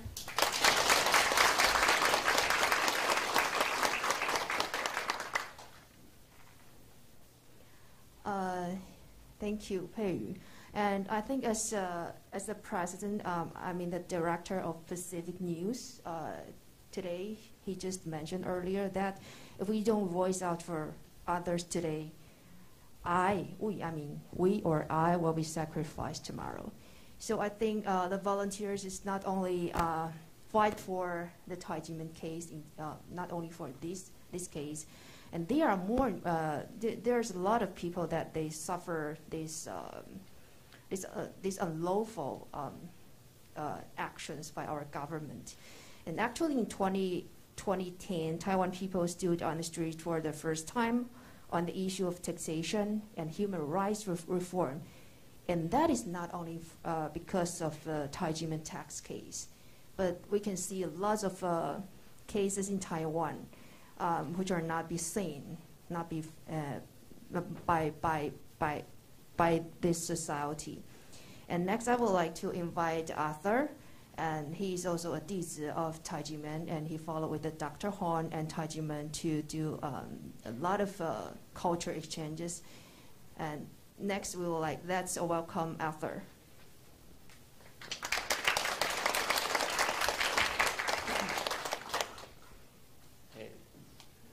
大家好，我是突然切换成中文，虽然主持人是用英文把我引出来，但大家好，我叫谢怀义，那我是 Arthur。然后其实我很感谢今天团有这样的一个机会，可以让我抒发说昨天21号到苗栗去现场那样的心情与感觉跟情形。那首先我想先讲一段小故事，就是因为我现在是上班族，然后21号的前一天。到了下班的时候，我其实都还没跟我主管讲说我隔天要请假，然后我一直在想说我该用什么样的借口说，我是不是走路突然跌倒，然后扭到脚，或者是拉肚子，然后隔天就突然生病不能上班。可是想来想去之后，我突然觉得说，不对啊，这些都是假话，这些都是骗人的话，我怎么讲我都走不过我自己那一关，然后我可能看到主管之后也会觉得抬不起头，所以最后我就打了一串字，我就说主管不好意思，临时跟你讲，因为我明天因为我家里最近有一些税的问题，所以我明天必须请假，所以我一定得请假，所以主管真的不好意思，临时跟你这样讲。然后讲完之后发现啊，原来这就是讲真话的好处，你讲完你不有任何的愧疚感，所以就那个自传出去之后，主管马上就说，好，那你记得跟大家讲一下。然后我就带着一颗很释怀的一颗心情，然后我就去准备隔天的陈抗。好，然后讲到这边，就是我这边也要另外跟大家讲一句话，就是昨天陈抗结束的时候，有一个师兄他跟我说，从前有一个师兄跟他讲过一句话，他就说，如果当好人注定要被欺负的话，那你还要当好人吗？然后其实当下我听到这句话，我感触相当的深，因为他在我内心一直产生冲击跟矛盾。我们1个多月来，或是应该说24年来，我们每次的诉求、每次的陈抗都是这么的柔软。我们那个栅栏就在我们前面，我们从来没有跨过那一次。即便跨过去，也只是就是快要接近的时候，大家还是停住，然后我们还是只能用很严厉的口气，或者是很严厉的那个眼神，告诉里面的违法官员说，请你们不要再这样做，请你们赶快撤销违法税单。我们就是这么的柔软，这么的和平呢，去表达我们诉求。可是20年过去了，我们可能1次2次的严厉的表达之后，他们可能觉得说，是不是有很多人关注，所以就给出一些承诺，说可能会撤销税单。然后即便是去年也撤销6个年度中的5个税单，撤销完之后，我们突然每次都觉得有希望了。可是有希望之后，又是另外一个绝望。就是昨天就是一个血淋淋的例子，他们直接在现场，我当下真的是很傻眼，是原本等到最后有一个执行署的官员，我原本以为他要给出一个合理的解释，但他就是拿一个牌子，你这样举出来说，现在已经完成程序了，所以这个拍卖程序已经终结了。但他真的傻眼，我直接说放屁呀、违法官员啊！但又能怎么样？所以我这样的心情就是一个让我很矛盾的心情，就是说我们永远都这么的和平去表达诉求，但是然后有时候就会怀疑说，到底真的可不可以去解决这件事情？到底能不能够赶快让我们好好做我们该做的事情？可是另外一方面又突然想到说，身为一个修道人，就是师父都说要用功、用人、用和嘛，然后去做这样的事情。然后当想到这一份心情的时候，那个心情就又很突然的平静下来了。就是说，原来就是一个修道人该有的样子。我们不会去丢鸡蛋，我们不会去卧轨，我们不会去把炸弹摆在自己身上，然后可能去炸了财政部或者是行政执行署。但我们不会做这么激烈的手段去想要表达我们的诉求。我们就是一直不断的用我们的嘴巴，用我们的身体去力行这件事情。我们只想要告诉，不只是这些行政官员们，我们还要告诉大街小巷、全台湾甚至全世界的人民说，到底什么叫做赋税人权？你们应该关心的真正样的是什么样的议题，而不是那些车祸、艺人谁离婚、谁有小三，然后或者是执政党又怎么样，这些都是一些芝麻小事的议题。我们真正关心的是我们的未来到底该怎么继续走下去。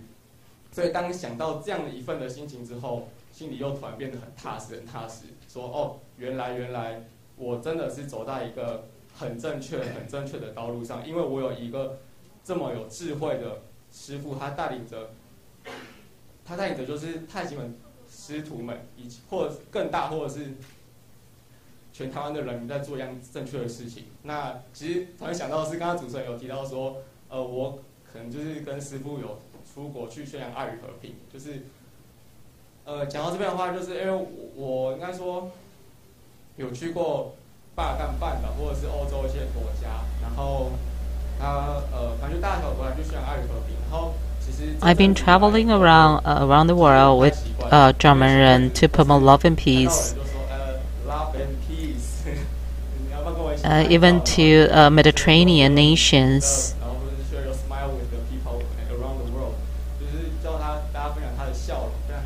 and ask them to share their love, their smile.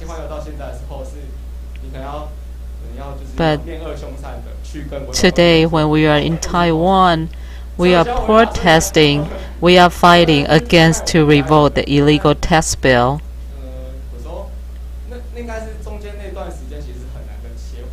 So sometimes I feel like it's difficult for me to adjust my feeling.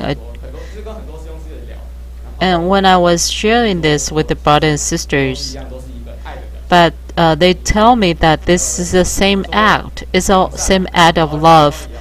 It's all same act of conscience. Whether we are promoting love and peace or overseas, or we are here trying to stop the illegal actions. When we're doing that, we are also showing the love and conscience. So it's the same essence, because we are trying to stop the violations against people. And this is to protect the future of our future generation as well.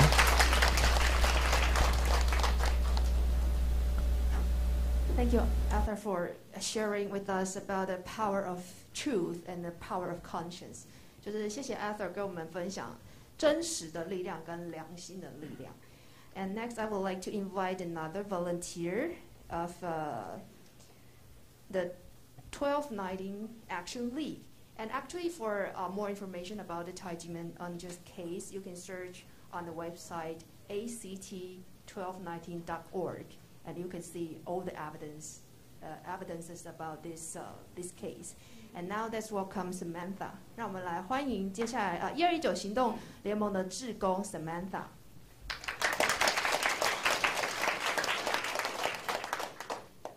主持人，还有各位来宾，然后各位参与的公民好朋友们，大家好。Hello everyone, all the volunteers and scholars. I'm the member of act1219.org.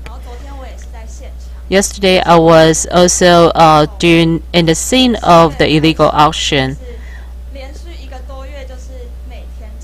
Since July, I've been participating in the protest on the street.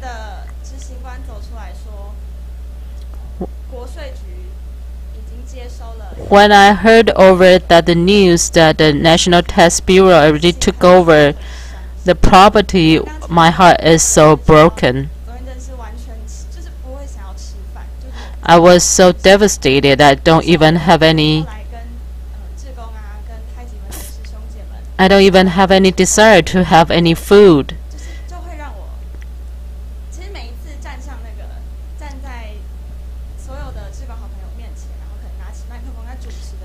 When every time I was standing in front of the protest and trying to hosting the event and looking at all the determinations,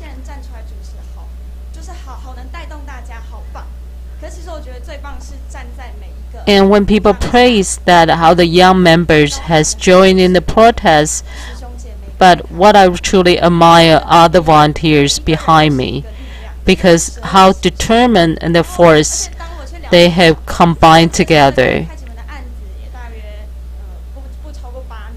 And the Taijiman tax case that I've been involved is around 8 years. And when I think about the 24 years suffering that they had all been endured, I just cannot believe how hurt they would be. Because when I heard that 24 years, when the case just happening, they have to suffer those people's look on their face, that how people treated badly about Taijiman and how people treat badly about Taijiman deeds. So 24 years, they endure all those suffering and pain. And when I compare my devastation yesterday, it's nothing against their suffering.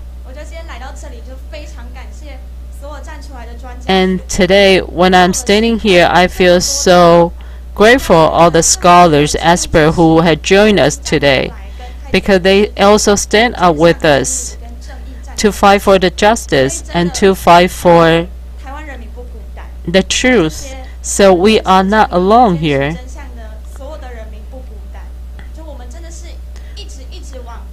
we've been fighting for a positive change for Taiwan to have a reform on the tax law. So we are making the history.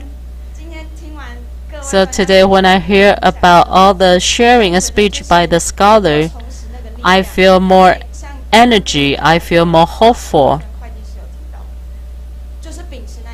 So we're gonna continue to fight, continue that spirit. This is not the end, it's just the beginning. So I want to truly appreciate my appreciation for Taijiman Dizi, who has continued this fight for the 24 years, that lead the society to move forward. And one day we'll definitely see the true reform of the taxation and to see the justice be returned to Taijiman Tate's case. So when I know about Taijiman Tate's case and been protesting on the street, I know we have the same goal. We want to have the education on human rights and the tax reform. This is the beginning of education. So a lot of things that may be new to every one of us. Through the colonization of Taiwan history and through the political history, we might have some misunderstanding about the tax policy and the true spirit of taxation. So I realized I might have the same bias like the rest of the people until I was involved in this case. So taxation should not just apply to everyone with money. Taxation should be taxed based on the law. It's not about like you can be taxed for whatever money you have. It should be taxed based on the law. So this is an education. This is a process of education to teach people, teach publics to have the true, correct mindset about taxation. So one day I met with one of the young people on the street. He also gave me a lot of hope. He told me that Taijiman Tate's case, through all this speaking up, is very meaningful. The young people told me that he cares about public policy in society, but because of work, he doesn't have much time to really voice out those public policy. But he is very thankful to Taijiman Dizi, who are promoting the reform, who are stand up for the social justice. For everyone that cares about this, and for everyone who like to know more about human rights, who likes to know more about taxation payers' rights, and who cares about the protection of human rights and the education, we are all a very important force to move the society forward. We believe the road can be very challenging, but what makes Taijiman Dizi more remarkable than the rest of everyone is they don't give up. They have practiced Qigong, they have gained the energy. That's how they can sustain this 24 years, because of the energy they have been gaining through the practicing Qigong. So even though this unjust tax case has been abusing them for 24 years, they can still continue with the health and to move forward.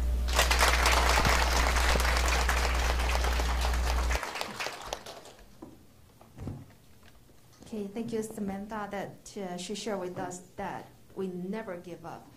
And also, it's really like an education program on the street. 这就像一个大型的教育在街头上，然后教育我们台湾的人民，包括教育我们自己，在行动的过程当中，其实会更了解什么叫做法治，什么叫做人权，什么叫做就是它的真正的意思。So it's really like an education program on the street that by action, we can learn more the true meaning of human right, the true meaning of rule of law. And actually, human rights is not only a report. It's not only like a flowery language. We have to tell our government that you have to act, in the reality and to correct the mistakes. 我们必须告诉政府说，你必须要更正这个错误。那人权不是只是一份报告，它不是只是很好听的话，你必须做出来。我们必须这样跟政府讲。那接下来我们要邀请另外一个也是法税改革联盟的志工来分享他一路上的心情。And next, I would like to welcome another volunteer of Tax and Legal Reform League, Mr. Edward Law. Let's welcome him.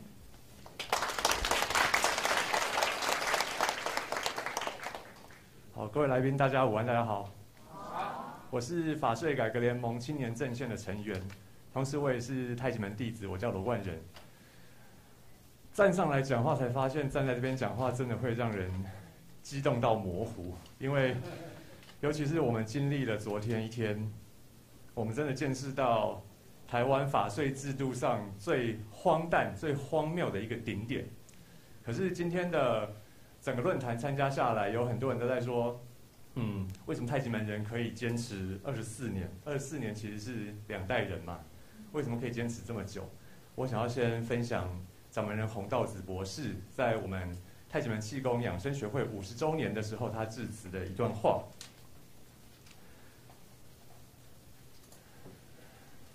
太极门含蕴悠远的文化心源，以师徒相传来延续文化命脉，保存其精髓，并将之发扬到全世界。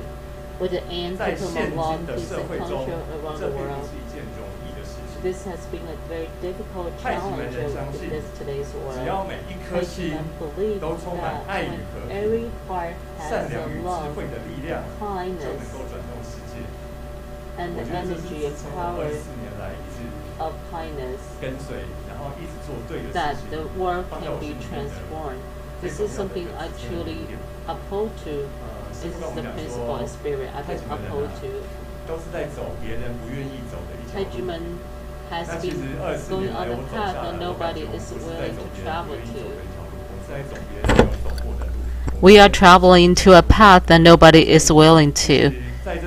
So, in fact, we have seen Taijimen弟子 that face a lot of unusual, unbelievable things along the path.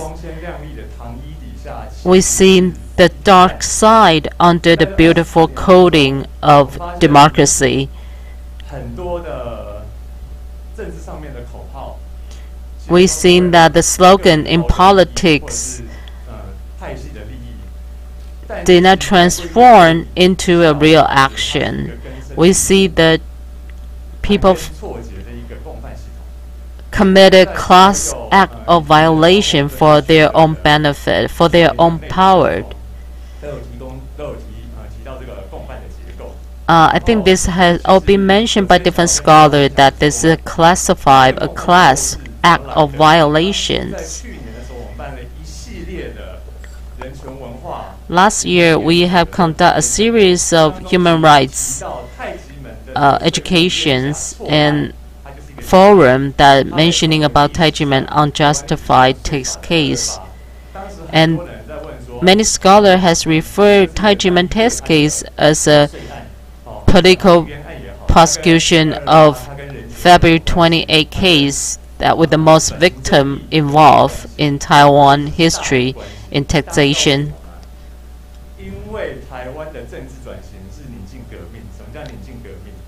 Because we all know that Taiwan political reform to democracy have went through a silent revolution. However, during this political reform,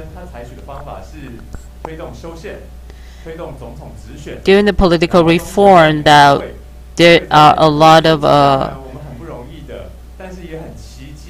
the amendment to the constitution that allowed Taiwan to transform from authoritarian rule to democracy today. So this is a silent revolution without the blood. We should be proud of this political transformation. However, this political reform has bring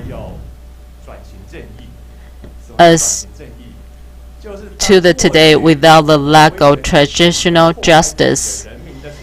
Because during this silent revolution, the public official who conduct the violation against human rights did not get punished.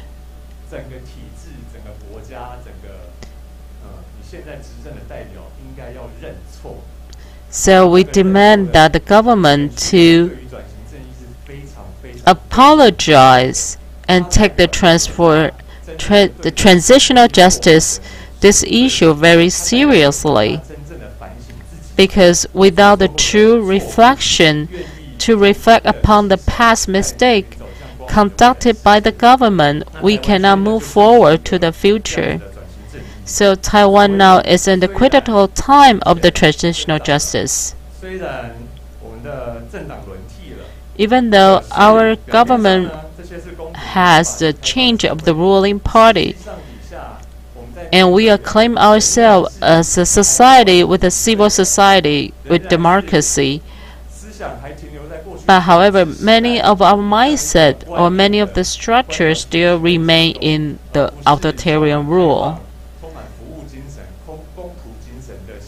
We see that government officials are still lacking the mindset of public servant to service the public people.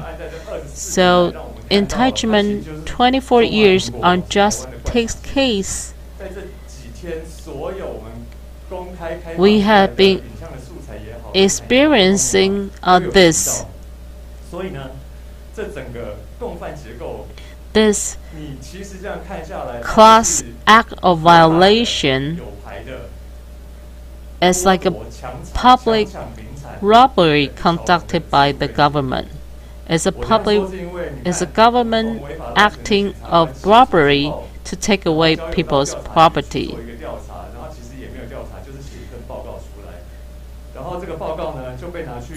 And the investigation was never truly conducted.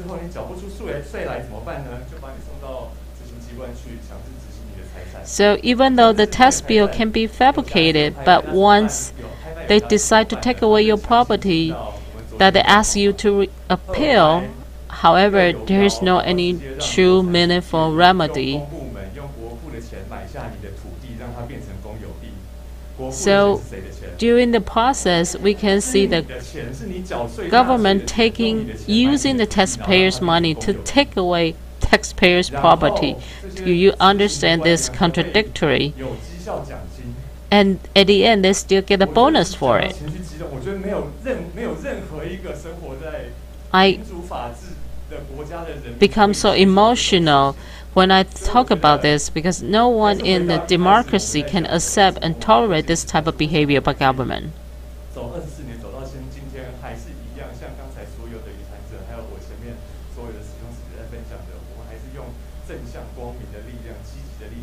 So today we are moving forward with a positive force. And we see Taiji Dis has been fighting for 24 years. Along the way, but Taiji Dis case give the hope to Taiwan, and to show us the darkest time is also the time with the most hope. So this is a critical time we can congregate all the energy and to show the society, to show the world that how we can move forward from here. Yeah, thank you, Edward. Actually, each one of us are beating a new path for Taiwan, for the real democracy in Taiwan. And next, actually, there's a lot of Taiji Mendizi around the world, and Taiji Men also has a lot of young generation. And as you may know, that it's a cultural group that has the core culture from generation to generation, from Shifu to Dizi. And now I would like to welcome them to be on the stage, and let's take a group picture. First, let's welcome Andy Liu, medical student. And Erica Wu, student in New York University of Abu Dhabi. And she's also the human rights observer of UN NGO Association of World Citizens. And next, Amy Shi. She's a graduate student of San Jose State University. And Matthew Chen from Northeastern University. And Bobby Chen from Sheridan College. And Luo Yilin is a postdoctoral fellow. And Eva Mao. She's an assistant of Executive Yeho International Corporation Limited. And maybe we can first take a group picture together. 好，我们是不是首先这些青年我们一起先来照一张大合照？就请大家站到台前来，我们先一起来照一张大合照。在今天这个特别的有意义的日子里面，是年轻的一代来为自己发声。那我们第一张大合照就是请大家先戴着口罩一起。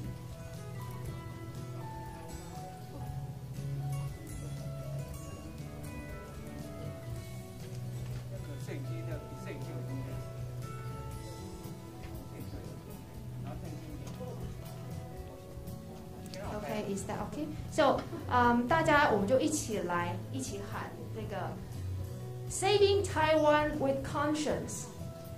Okay? Saving Taiwan with conscience. Okay? Ready? 3, 2, 1. Saving Taiwan with conscience. 那我们就一起握拳右手握拳。那我们一起再大声念一次。Okay, let's say together that Saving Taiwan with conscience. Saving Taiwan with conscience.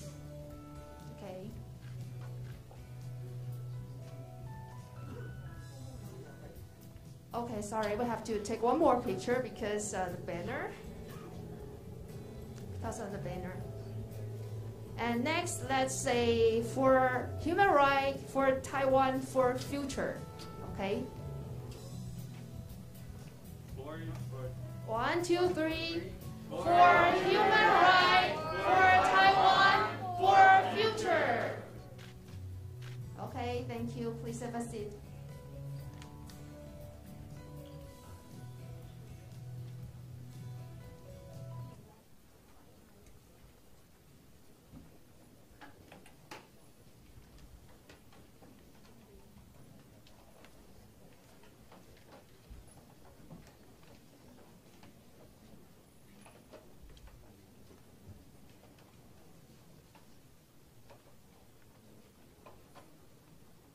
Okay, so voice out for ourselves is important, and voice out for others is also very important.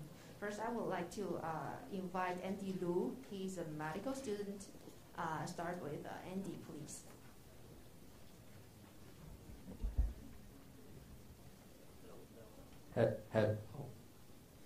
Hello, everyone. Good afternoon. Today is the International Day commemorating the victims of acts of violence based on religion or belief. Oh, long name. The United Nations just designated the day last year, so this is a new day. And today, message from UN Secretary General for the day mentioned that states have the primary responsibility to protect the right to freedom of religion and belief. On the first International Day of this last year, Taiwan's Ministry of Foreign Affairs stated that we'll continue to fight to uphold human rights, human dignity, cultural diversity, and religious freedom. But a year has passed. There are still people persecuted by the government, loads of them. And I was there, witnessing the whole process. That was terrifying. Now, a little background. The Taijimen case occurred in 1996, and the fake case has continued for 24 years. It was listed as a major human rights protection indicator case in Taiwan. On July 13, 2007, the third instance of the criminal court ruled that Taijimen was not guilty, tax-free, and non-violating the tax collection law. Taijimen Shifu and Dizi, who were detained illegally, received state compensation for unjust imprisonment. On July 26, 2018, the Supreme Administrative Court ruled that Taijimen is a Qigong martial art Menpai and confirmed that the nature of red envelope is gift. However, the National Taxation Bureau continued to tax Taijimen for the year 1992 and even transferred them to the Administrative Enforcement Agency for illegal seizures and auctions. And yesterday, I was at the scene, and the enforcement agency ignored all the clear facts I just mentioned earlier and auctioned off the land of Taijimen. But they didn't even know where the land was exactly, the land was. They kept thousands of people outside the door and only let 3 people go inside. They said it's because of the prevention of COVID-19 pandemic, while there were about 50 staff inside. Oh my goodness. Everyone clearly told the enforcement agency that this case is unjust case and was illegally enforced, but the agency just completely ignored it. Thousands of people stand at the door for 4 or 5 hours asking the enforcement agency to come out and explain clearly what law is based on and why they insisted on enforcing the questionable case. But when we finally had someone come out, the man just said the Taijimen's land had already been taken by the Taxation Bureau. The whole process treats the people as air. They ignore legal principles just to seize people's property and make people homeless. Professor Kenneth Jacobson of the Temple University, also the legal advisor to President Clinton, after studying Taijimen tax case, he said, "I don't think I have seen more abuse of the right of due process in any situation that I've seen in the Taijimen tax case." Today is the International Day commemorating the victims of acts of violence based on religion or belief. But unfortunately, yesterday, tens of thousands of victims were added. Sir Winston Churchill once said, "Continuous effort, not strength or intelligence, is the key to unlock our potential." Taiwan's democracy has improved a lot, but there is still a lot to improve. And this is what we should continue to work on while commemorating the victims on this International Day. Thank you, everybody.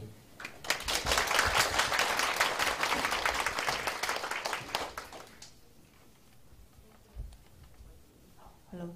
Thank you, Andy. True that if we don't fight for ourselves, maybe tomorrow will be the victim. And next, I would like to invite Erica Wu. She's a student in New York University, Abu Dhabi, and also she's a human rights observer of Association of World Citizens. Let's welcome her.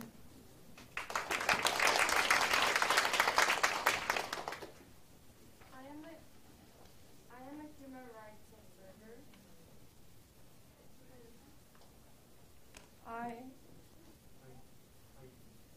I am a human rights observer of Association of World Citizens. As I have observed the Taijimen case, I have realized serious human rights abuses in the governmental systems in Taiwan. In 1996, Taijimen was accused, but not yet proven, of committing crimes of fraud and tax evasion. The Taxation Bureau then used this unproven indictment to issue tax bills towards Taijimen for 6 years, 1991 to 1996. What is unreasonable here is that normally one is innocent until proven guilty. However, Prosecutor Ho and Taxation Bureau deemed Taijimen guilty until proven innocent. What is wrong about this is that this means a prosecutor can deem any person guilty of tax evasion with a biased investigation and no evidence, and then the Taxation Bureau can issue tax bills towards the person as if the person is already guilty. The Taxation Bureau should never have been able to issue the tax bill because the person is not proven guilty yet. This itself is a threat to human rights because this means anyone in Taiwan can be considered guilty without the court's judgment, without speaking up for themselves. And indeed, for Taijimen, the accusations were disproven by the Judicial Supreme Court in 2007, ruling Taijimen as no crime, no fraud, and no tax evasion. Even last year, the Taxation Bureau zeroed the number related to Taijimen's gifts of gratitude on the tax bills of 5 years to 0, admitting that Taijimen does not need to pay tax. Yet, the tax bill of 1992 remains. And just yesterday, the enforcement agency used this one tax bill to auction off Taijimen's land. From the very beginning, Taijimen never had any tax problems, which makes the tax bill of 1992 clearly wrong and should not be a valid reasoning for execution. Still, the enforcement agency chose to enforce the auction. Article 9 of the Administrative Execution Act allows for the enforcement agency to stop the execution not yet executed and to revoke or alter already conducted execution. The enforcement agency never questioned the origin or basis of the tax bill, and in an announcement they published regarding the case, they mentioned that because the Taxation Bureau didn't abolish the tax bill, which means they will continue with the enforcement. This is the government being irresponsible and not serving its people. This is the government abusing their powers and violating people's human rights. This took away Taijimen's right to property because all evidences have shown that Taijimen does not owe tax to the government. The people have been protesting for over a month, and even outside of the auctioning yesterday. The enforcement agency claims that they are holding a legal auction, but the protester claims that the auction is illegal. A police said to the protester yesterday that you don't get to decide what's illegal or not. The people, however, are not without evidences. They have listed reasonings, laws, court decisions, and even crimes confirmed by the control yuan. The people are showing the agency that with all the legal evidences, the agency is contradicting court decisions and laws. Yet, the enforcement agency still claimed their legality because of what was given to them from the Taxation Bureau. They refuse to listen and consider the actual origins and reasoning from the owner of the land. This ignorance of people's voices is an abuse of human rights. As I have been observing human rights abuses, I have realized that ignorance is the greatest abuse of all. Ignorance belittles pressing issues people are facing. Ignorance is not addressing and choosing to ignore what is right. Ignorance allows for the government to live in their own world without considering the people, without conscience, without considering morality or conscience. The Taiwan's government's ignorance is exactly what is destroying its people's rights. Right now, because no one successfully bought the land from the auction, the land is handed over to the Taxation Bureau. If the government can take away people's right to property, take away people's land and property so easily in Taiwan, Taiwan has failed on ensuring human rights to its people. Taiji Men is a spiritual organization that has been preserving culture. All evidences have proven that Taiji Men does not owe tax. The enforcement agency and the Taxation Bureau still hold on to this one tax bill that should have been abolished. This remaining injustice and still carry on with their execution. This is one of the greatest cases in Taiwan I've seen from the government publicly abusing their power against people's human rights. Not just spiritual or religious organizations or groups. No one deserves to be treated like this. No one should be falsely accused, and no innocents should be forced to make payments. For Taiwan to restore its reputation of human rights, the enforcement agency needs to return Taiji Men their land, and the Taxation Bureau needs to abolish the illegal tax bill. Thank you. Thank you, Erica. Well, actually, Erica and Andy just clearly state the not only the procedure of the illegal auction of yesterday, but also clearly state and describe the unjust case of Taiji Men. And we have to urge our government to truly to follow the rule of law, and so that the human right, the spirit of human right, can be down in Taiwan. And next, I would like to invite Emma Shi. She is the graduate student of San Jose State University. Let's welcome her. Hello. Good afternoon, everyone. So I think the forum has done a very great job in talking about the Taiji Men case, the origin of it, to what has happened yesterday and what's been happening for the past 2 months. So I kind of wanted to bring in a perspective from someone who grew up in another country. So I immigrated to the United States when I was 9, and so I am more familiar with the laws within the United States than I am in Taiwan. I am a Taiji Men Dizi.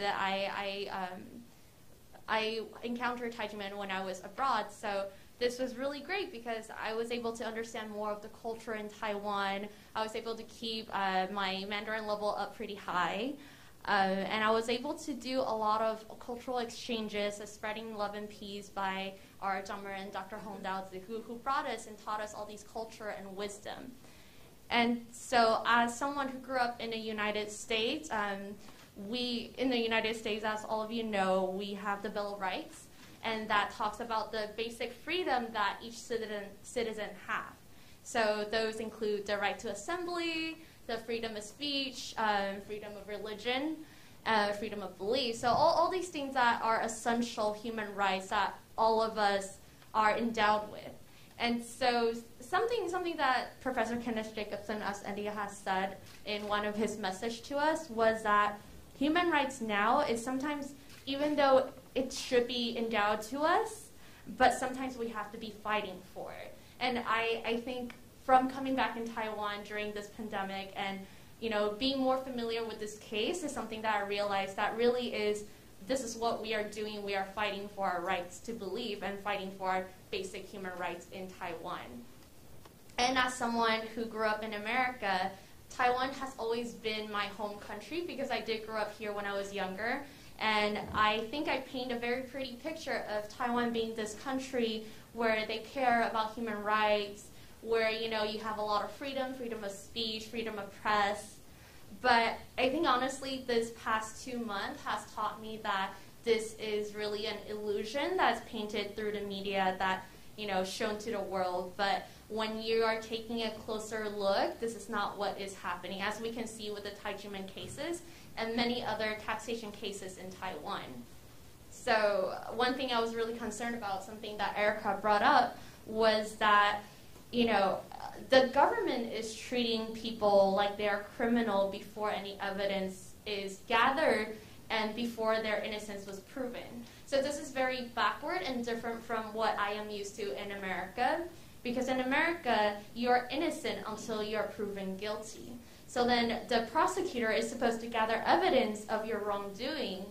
But in the case of Taiwan, is that you are seen as guilty before any evidence is brought up, and you have to gather your own evidence.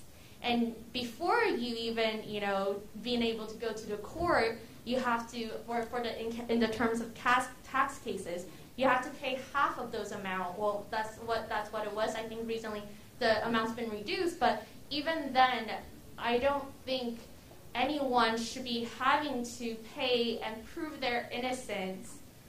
And I think that is a very backward way of going about the procedure and law.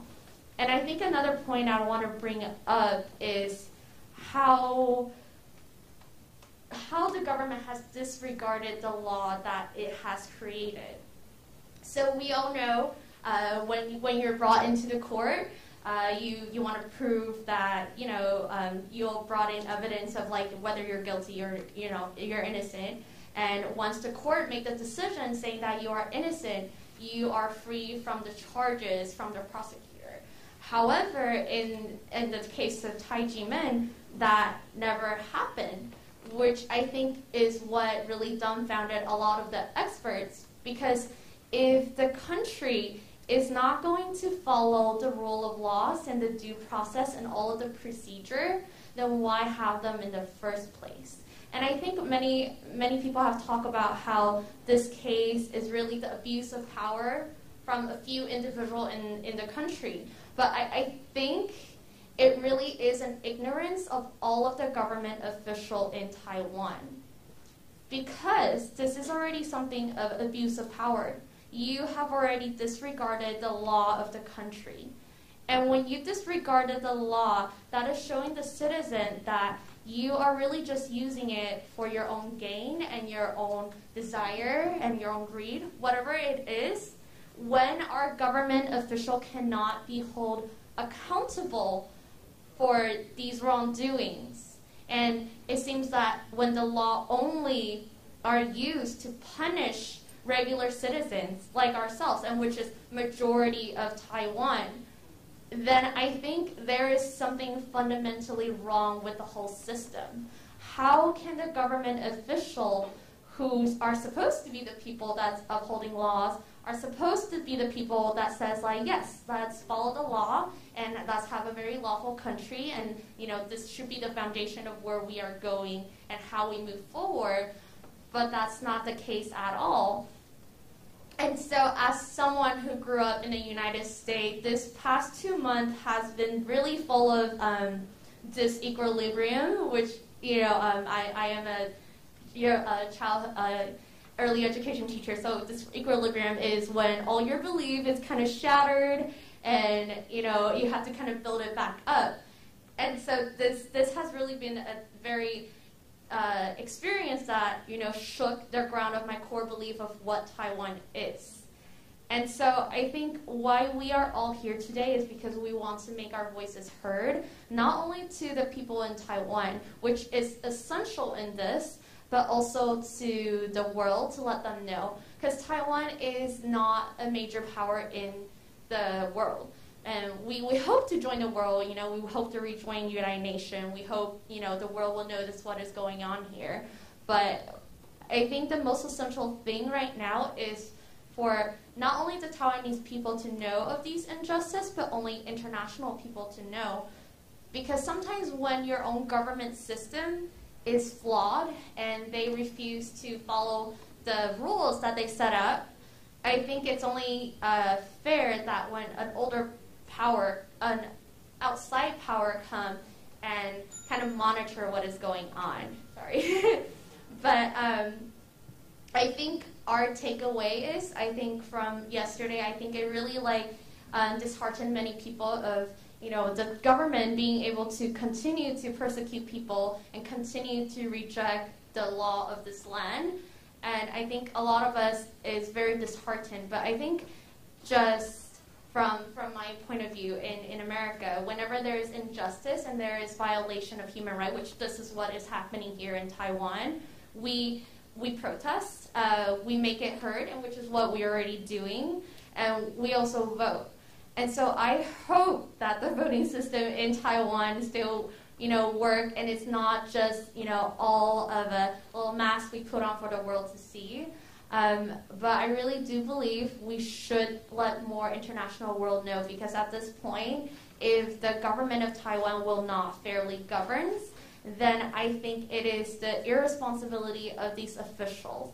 And I think as government official, it is not their job to hold power and use it against the people. It is their job to use these power to help the people and uphold the human rights and uphold the law. And if they cannot do that, then they do not deserve their position, no matter where it is.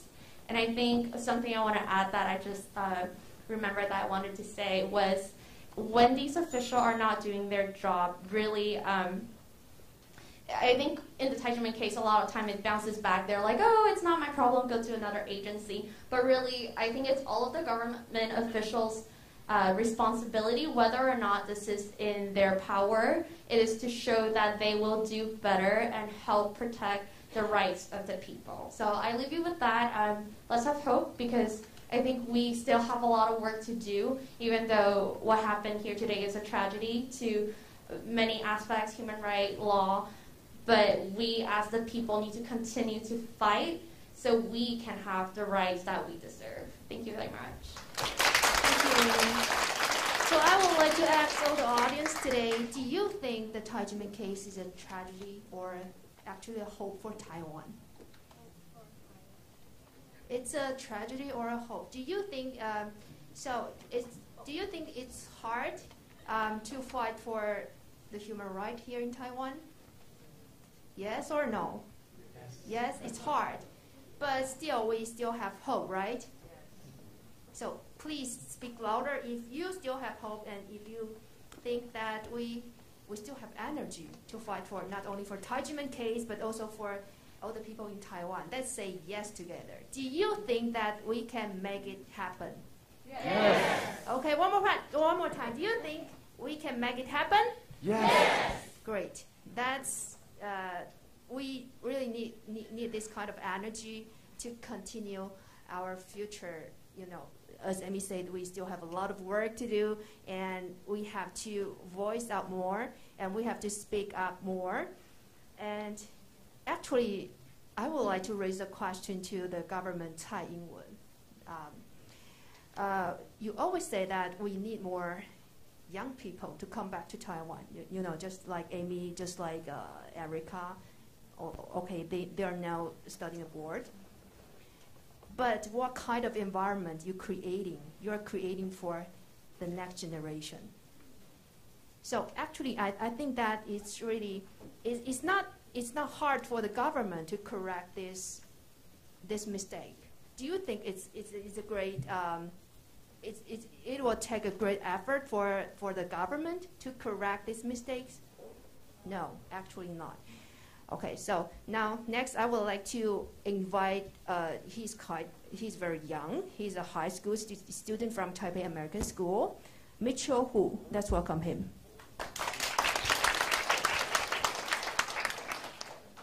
Hello everyone, I'm a student and I've been speaking at forums and protests for reform for a couple of years now. So, as we all know, the Ministry of Finance has issued a false tax bill against Taijiman for 24 years and also issued many other tax bills to innocent citizens of Taiwan. Taijiman was targeted because Prosecutor Ho believed that the envelopes we gave to our sifu were tuition, therefore we needed to pay taxes like other cram schools. And the Supreme Court has confirmed that Taijiman is not a cram school and that the envelopes we gave to sifu are actually gifts of appreciation and deeds to sifu culture. So the government continuing to push this bill and robbing our property is not only violating human rights, but it's also destroying culture and ruining Taiwan's international image. What I mean by international image is that, well, for example, Sifu Dr. Hong has been to many UN events, and he meets with many government officials from around the world. And they truly are disturbed by the case that Taijimen is enduring and the incompetence of Taiwan's government. I also had first-hand experience with these officials in 2018, where I traveled to India and attended the International Conference of World Chief Justices. The Chief Justices respected Sifu in Taiwan greatly and believed that his ideas and good deeds can truly change the world. But in Taiwan, we've still been disrespected and abused by the government. And it makes me wonder how these officials, these corrupt officials, still hold their position. The government is supposed to protect the people, but allowing their officials to abuse their power and chase people with illegal tax bills until their death is the complete opposite of protecting people. President Tsai has disappointed and quite possibly betrayed her people because she preaches democratic values and improving Taiwan, but she's allowed officials to abuse Taijimen and other innocent citizens since the beginning of her presidency. My grandfather was also a victim of false taxing, and the lawsuit went on for 5 years, and the stress caused him to have a stroke.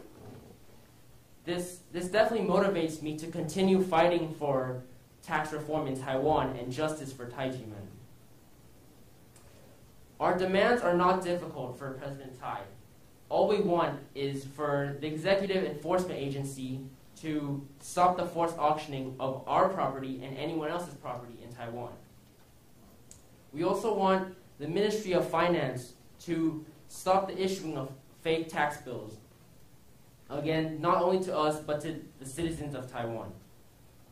Next, we want the Ministry of Justice to punish these corrupt officials that have been abusing their power for far too long.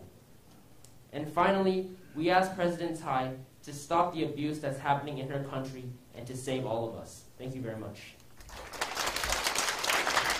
Thank you. Yes, don't ignore the power of young generation. They are watching. We are watching, right? Okay, so next I would like to invite Matthew Chen. He is a student of Northeastern University. Let's welcome Matthew.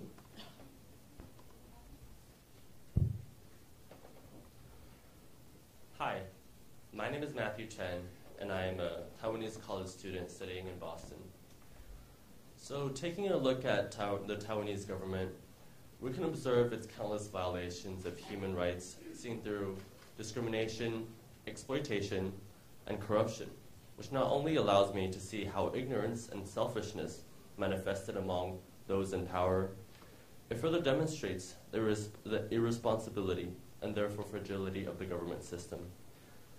The government of Taiwan has already existed as a democratic government for more than 100 years. And naturally, I would assume that the government will learn and reform from its past failures to prevent the downfall and implosion of the society.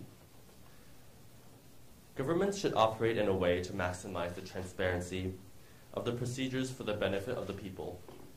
And as a youth, a very obvious and disturbing human rights violation is the Taijimen taxation issue that has been prolonged for over 24 years.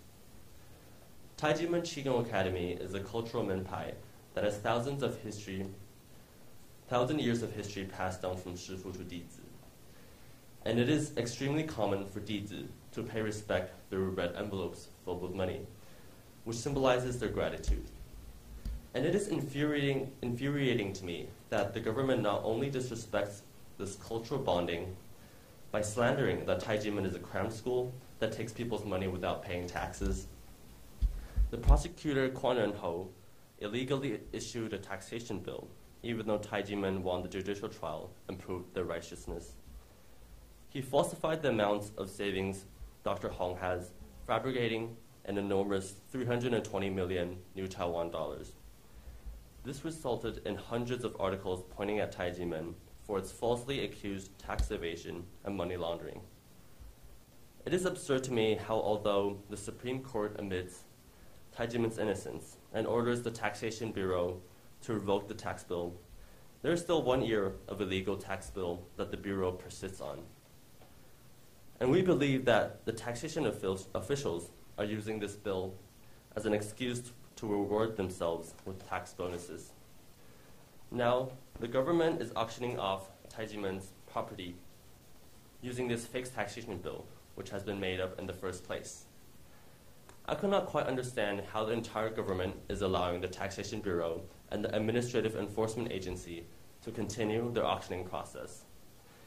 Both are using this tax bill to exploit the money from us ordinary citizens. And this is an outrageous example of government corruption and exploitation of power. Innocent citizens are violated by the systemic terror simply due to their minority. And the horribly non-transparent government operation covers up countless dirty transactions. In many historical cases, corrupt governments often lead to socioeconomic instability and a downfall in the market, losing its stage among international competitors. Therefore, the continuation of government corruption, infringing laws, and violating human rights will indefinitely contribute to a systemic failure and causing Taiwan to lose its position as a role model of democracy and social equality. Thank you. Thank you. And next, I would like to invite Bobby Chen. He's a student of Sheridan College. Welcome. Good afternoon, everyone. I'm currently a student studying in Canada, and I study animation. And I have to say that from what I see now, there are continuing acts of intolerance and harassment on religion and belief against individuals, religious communities, and minorities around the world. Here in Taiwan, on the Taijimen case, all I have to say is that there's only one truth, and that for 24 years already, Taijimen doesn't owe or need to pay any tax. It's because Taijimen isn't a cram school. The gift that I gave to my shifu is out of my respect for him, and it has nothing to do with profit making or sale. That is also why in 1996, the Supreme Court ruled that Taijimen is not guilty. But until this day, the Administration Executive Office has joined forces with the Ministry of Finance and the National Taxation Bureau together to continue to illegally force auction off Taijimen's land and property. And it's without any logical reasons. And what I see is that obviously, the only reason they want to do that is for their own bonus money. And plus that they want to harass Taijimen and give the people of Taijimen a hard time. And this kind of action from a democratic country has already broken international law. We have the responsibility to promote and protect human rights for everyone's right to exercise their religion or belief freely. And we need our government to be educated to stop any acts of violence or harassment against the persons or groups based on their religion, belief, and culture. And President Tsai, she has the power. She is the president of Taiwan. And she should fix this ugly side of Taiwan right away instead of hiding the truth from the rest of the world.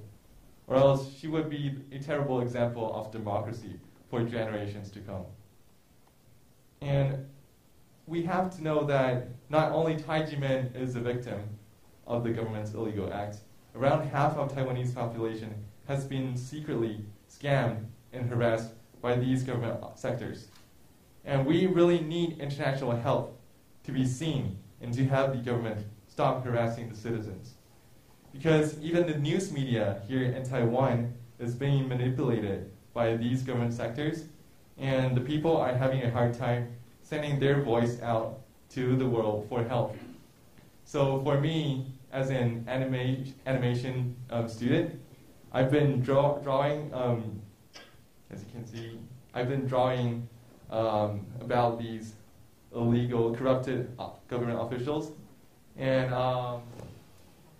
yeah, because I'm good at drawing, so so that I've been drawing these stuff to show the world what's going on. And I have to say that everyone here are very talented, you know, all of you over here. I'm sure that you're very talented and you all have your own professions. You're good at a lot of things. You have your own powers. And then we should use these powers to be creative, to think of other ways to solve this problem. And because, as we can see now, the protest isn't working too much, so we have to get creative.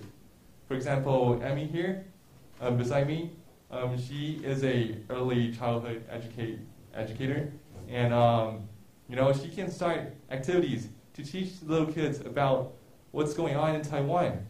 And my friend over there, the brother, he's really good at agriculture. He's really good at planting stuff. You know, he can start selling fruits, awesome fruits that's called no illegal corrupted government official fruit. You know, these kind of interesting things. We have to start thinking creatively, or else the world wouldn't hear our voice, hear what's going on in Taiwan. And this is for justice, this is for human rights, and this is for peace in Taiwan. Thank you. Thank you, Bobby. Yeah, actually, you can be more creative to make the world hear this case. And of course, don't ignore the power of young generation. They are rational, they are smart, they are talented, and the most important thing is that they live longer than you, the government. So actually, I think each one of us are the power to change the current status in Taiwan, and also to change the world, to change this tragedy. Okay, and next I would like to invite Eva. She's an assistant of executive Yeho International Corporation Limited. Let's welcome her. Good afternoon, everyone. I'm Eva, and I'm a 太极门弟子. My family and I have joined 太极门 for almost 27 years. And in December 1996 marked the beginnings of a series of unlawful treatments that prosecutor Quan Renho inflicted upon my shifu, Dr. Hong Daozi. And that all started because of an untruthful reporting against my shifu. December 19 is the day that I can never forget ever since. I was only 6 then, and now I'm 30. After 10 years and 7 months, in July 13, 2007, the court has finally returned the justice to us with non-guilty verdicts of no fraud, no tax evasions, and no violation of tax codes in all 3 hearings. However, the National Taxation Bureau has continued to issue unjustified tax bills, and it has been 24 years. Those years should have been the most carefree time of my life, but instead, they were spent under the oppression of our government. And yesterday, the enforcement agency has even auctioned our property illegally. I would like to ask our government officials, why and how? How can you auction people's property according to illegal tax bills? And how can you issue the illegal tax bills based on an untruthful indictment? We have been bullied for 24 years. All the 太极门弟子 have been bullied for 24 years. Our government officials have martyred us for 24 years. 太极门 is not only one suffering from injustice. Many people have suffered or died. Officials with no conscience have created more than 9,500 explanatory notes. They published the 太极门 case on the news, saying that 太极门owed tax, and they were about to auction off property for the second time, which was yesterday.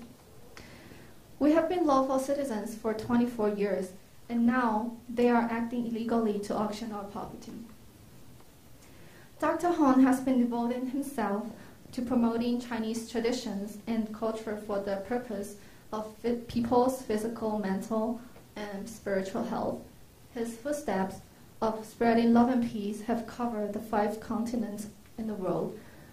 I grew up following Shifu's wisdom to cultivate myself, and I have many opportunities to participate in cultural exchanges of public welfare activities which held in Taiwan and overseas, and also have the opportunity to participate in the annual meeting of the United Nations for several times.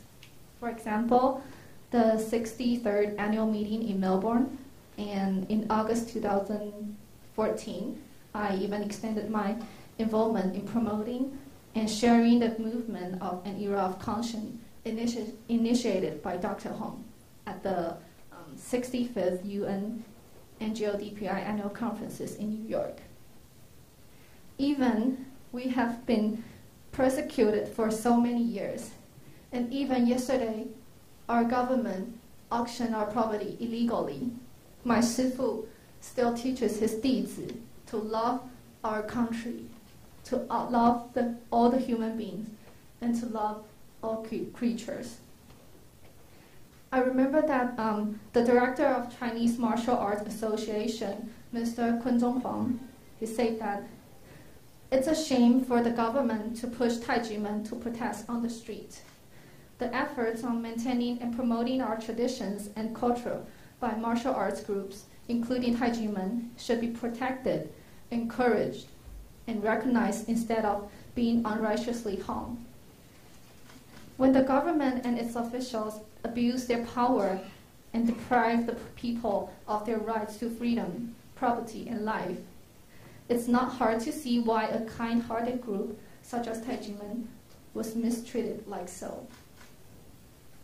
If our government officials continue to act against their conscience and oppress Taijimen, which has devoted to promoting the essence of traditional Chinese culture and spreading love and peace, then I believe not only over tens of thousands of Taijimen 弟子 will be negatively affected, but also the society, the country, and even the world. Today, we are here to call on all the world citizens to make a contribution for our country and put more effort into human rights. And today, on the International Day commemorating the victims of acts of violence based on religion or belief, I accuse the government of oppression and false accusations by issuing illegal tax bills and administrative enforcement to Taijimen Qigong Academy. And we urge the agencies to end persecution, return our land, and give us back our property.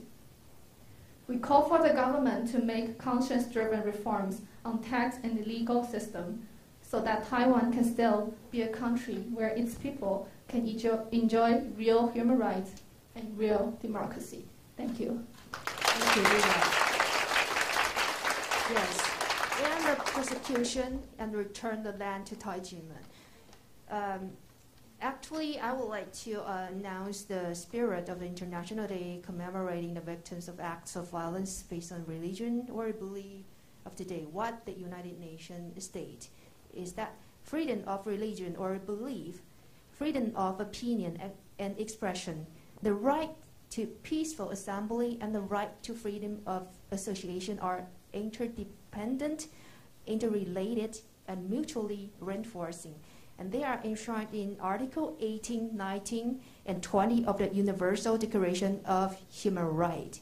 So upholding these rights plays an important role in the fight against all forms of intolerance and of discrimination based on religion or belief.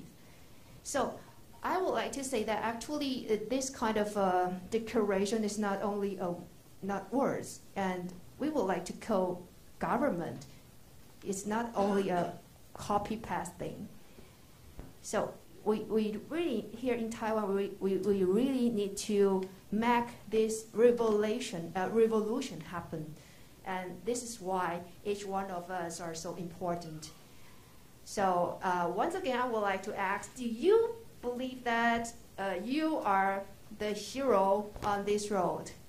Yes. Oh, very great.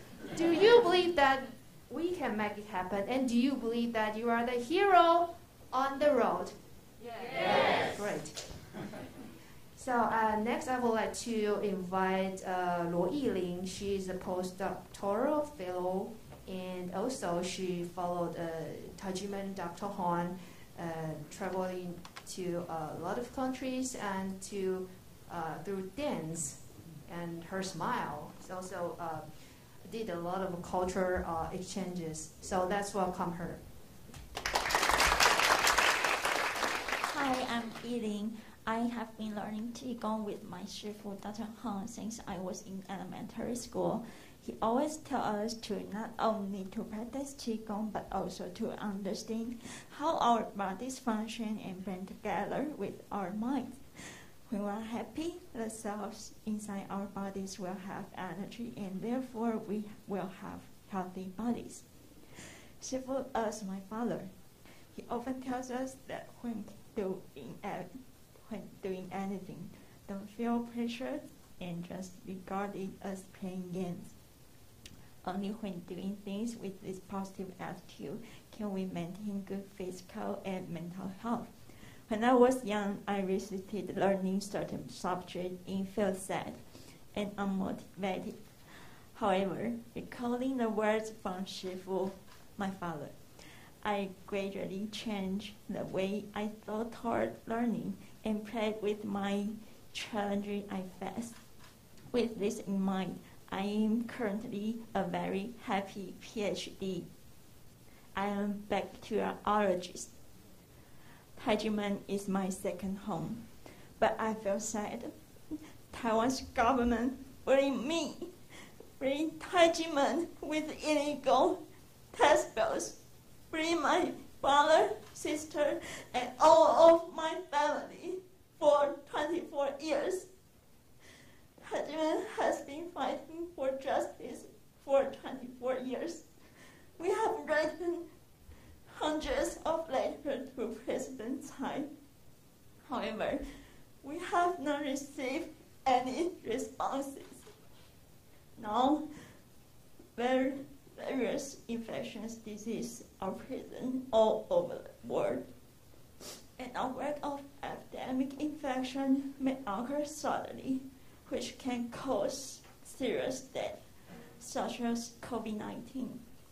President Tsai, please do not, as terrible virus, cause people death without any reason. President Tsai, please do good deed, be a good person. Do not be a virus-like person. I love Taijiman. I need Taijiman. President Tsai, please help us. I love Taiwan. I need Taiwan. President Tsai, please give us a safe environment for life. I will continue fight for justice for the all unjust case. Let's unite and fight for justice. Fight for justice! Fight for justice! Fight for justice! Fight for justice! Fight for justice! Fight for justice! Thank you.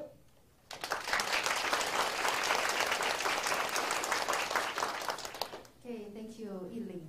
And actually, Taiwan ratified the two covenants in 2009.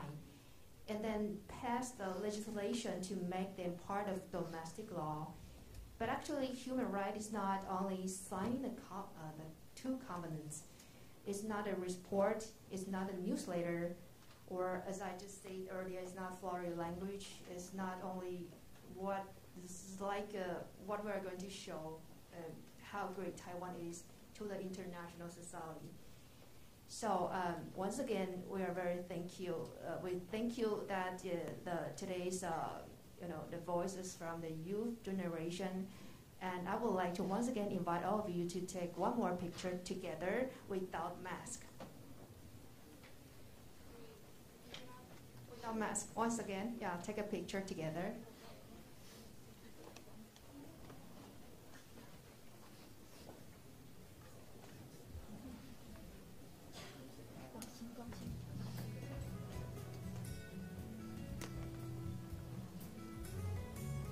Without mask, we can see all their faces.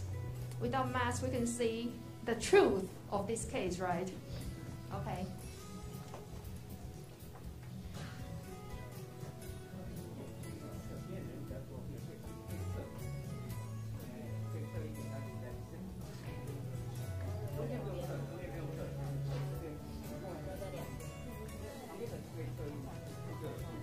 Okay, everybody, let's say together, saving Taiwan with conscience, okay? 1, 2, 3. Saving Taiwan with conscience. One more. For you, for me, for Taiwan. 1, 2, 3. For you, for me, for Taiwan.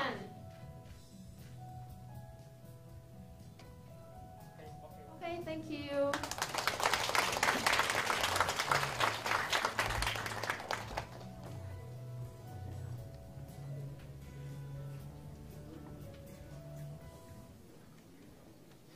我们谢谢刚刚这些从国外回来的青年，很勇敢的替自己，然后也替太极门，也替全台湾的人民发声。那其实今天这是一个非常非常特殊的日子，就是除了是国际宗教信仰迫害受难者纪念日之外，其实更从大一点的面向来看。为别人发声，应该是说太极门这个信念的团体的这个个案，就像很多专家学者跟老师说的，是一个照妖镜。无论是司法制度上，或者是税制上的各种违法，都在这个太极门的这个案例里面是可以看到的。而这整个过程当中，有非常多的青年也都站出来，透过这个案子去，就像刚刚讲者们说的，去真的认识到原来我们台湾体制是怎么回事，然后他们在这个过程当中也有一些话要跟我们的政府说。那首先第一个，我是欢迎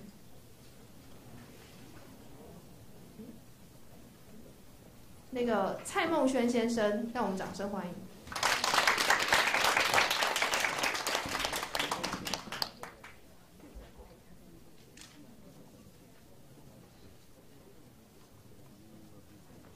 好，各位，午安，大家好。好，我本人是也是太极门弟子。那在这件事情发生的当时，我只是一个小学5年级的学生。那我现在已经24年过后，现在已经34岁，然后也等于也已经变成爸爸，然后即将变成第2个小孩的爸爸。对，然后对，那就是这整件事，我觉得真的是政府真的伤害人民很多了。那像我昨天其实也有到现场，那当他讲出了就是拍卖程序已经结束这句话的时候，我觉得因为时间没有很长，但我觉得他只花这么短的时间就把人民的财产就这样抢走了，就好像今天我今天随便我走到总统府，我难道可以直接指着总统府说那个是我的吗？但他现在的行为就是这个行为，他说总统府是他的，就是他的。今天他看到什么东西是他的，他就说是他的。他只要说四个字，我依法行政，这样依什么法？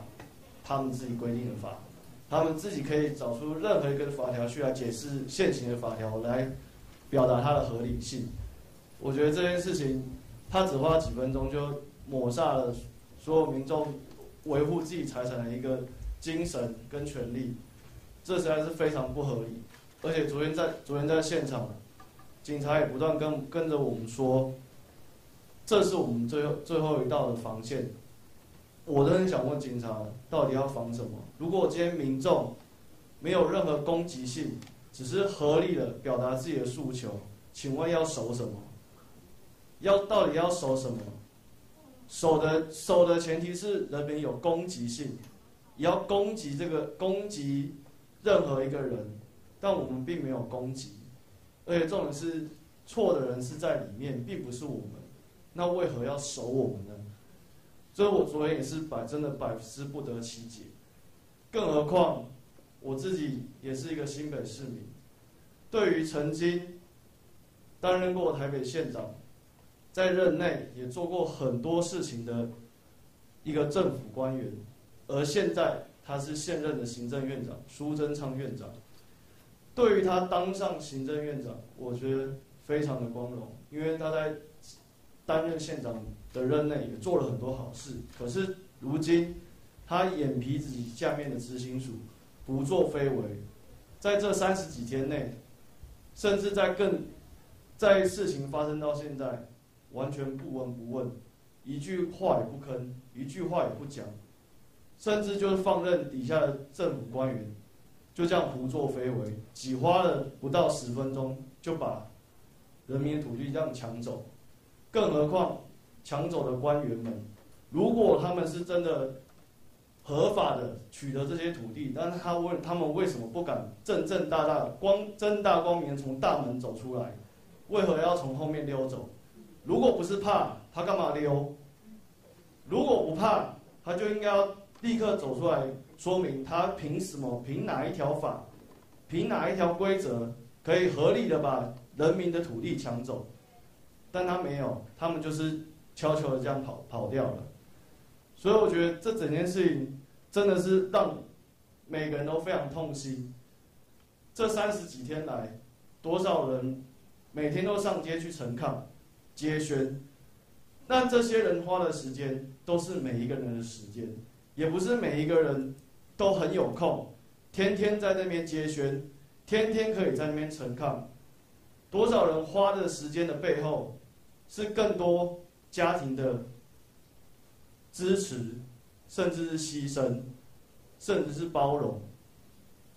这些包容，有些可能也是需要去跟家人去做解释的，解释过后才有机会站上街头，到执行署或是到各个政府机关来表达我们的诉求。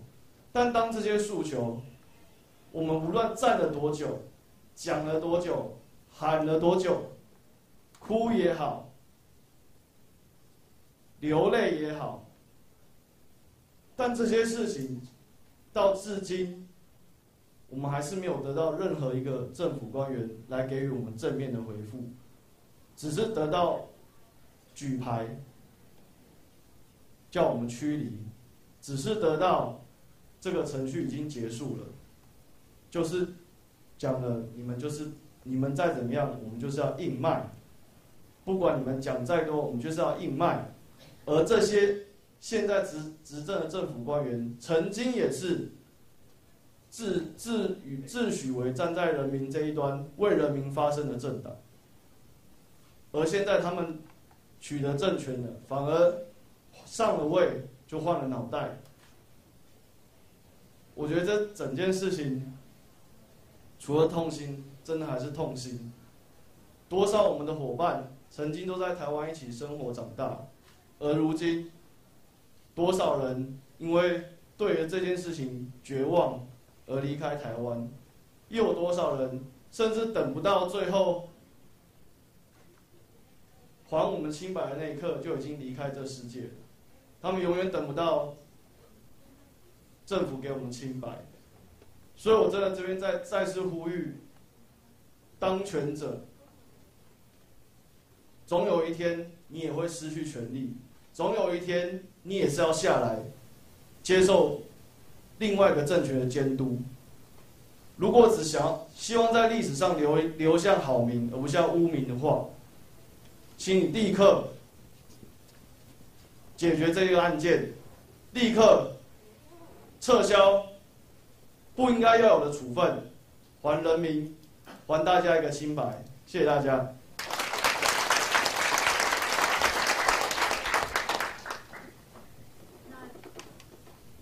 接下来我们要邀请下一个也是法税改革联盟的志工沈玉婷小姐。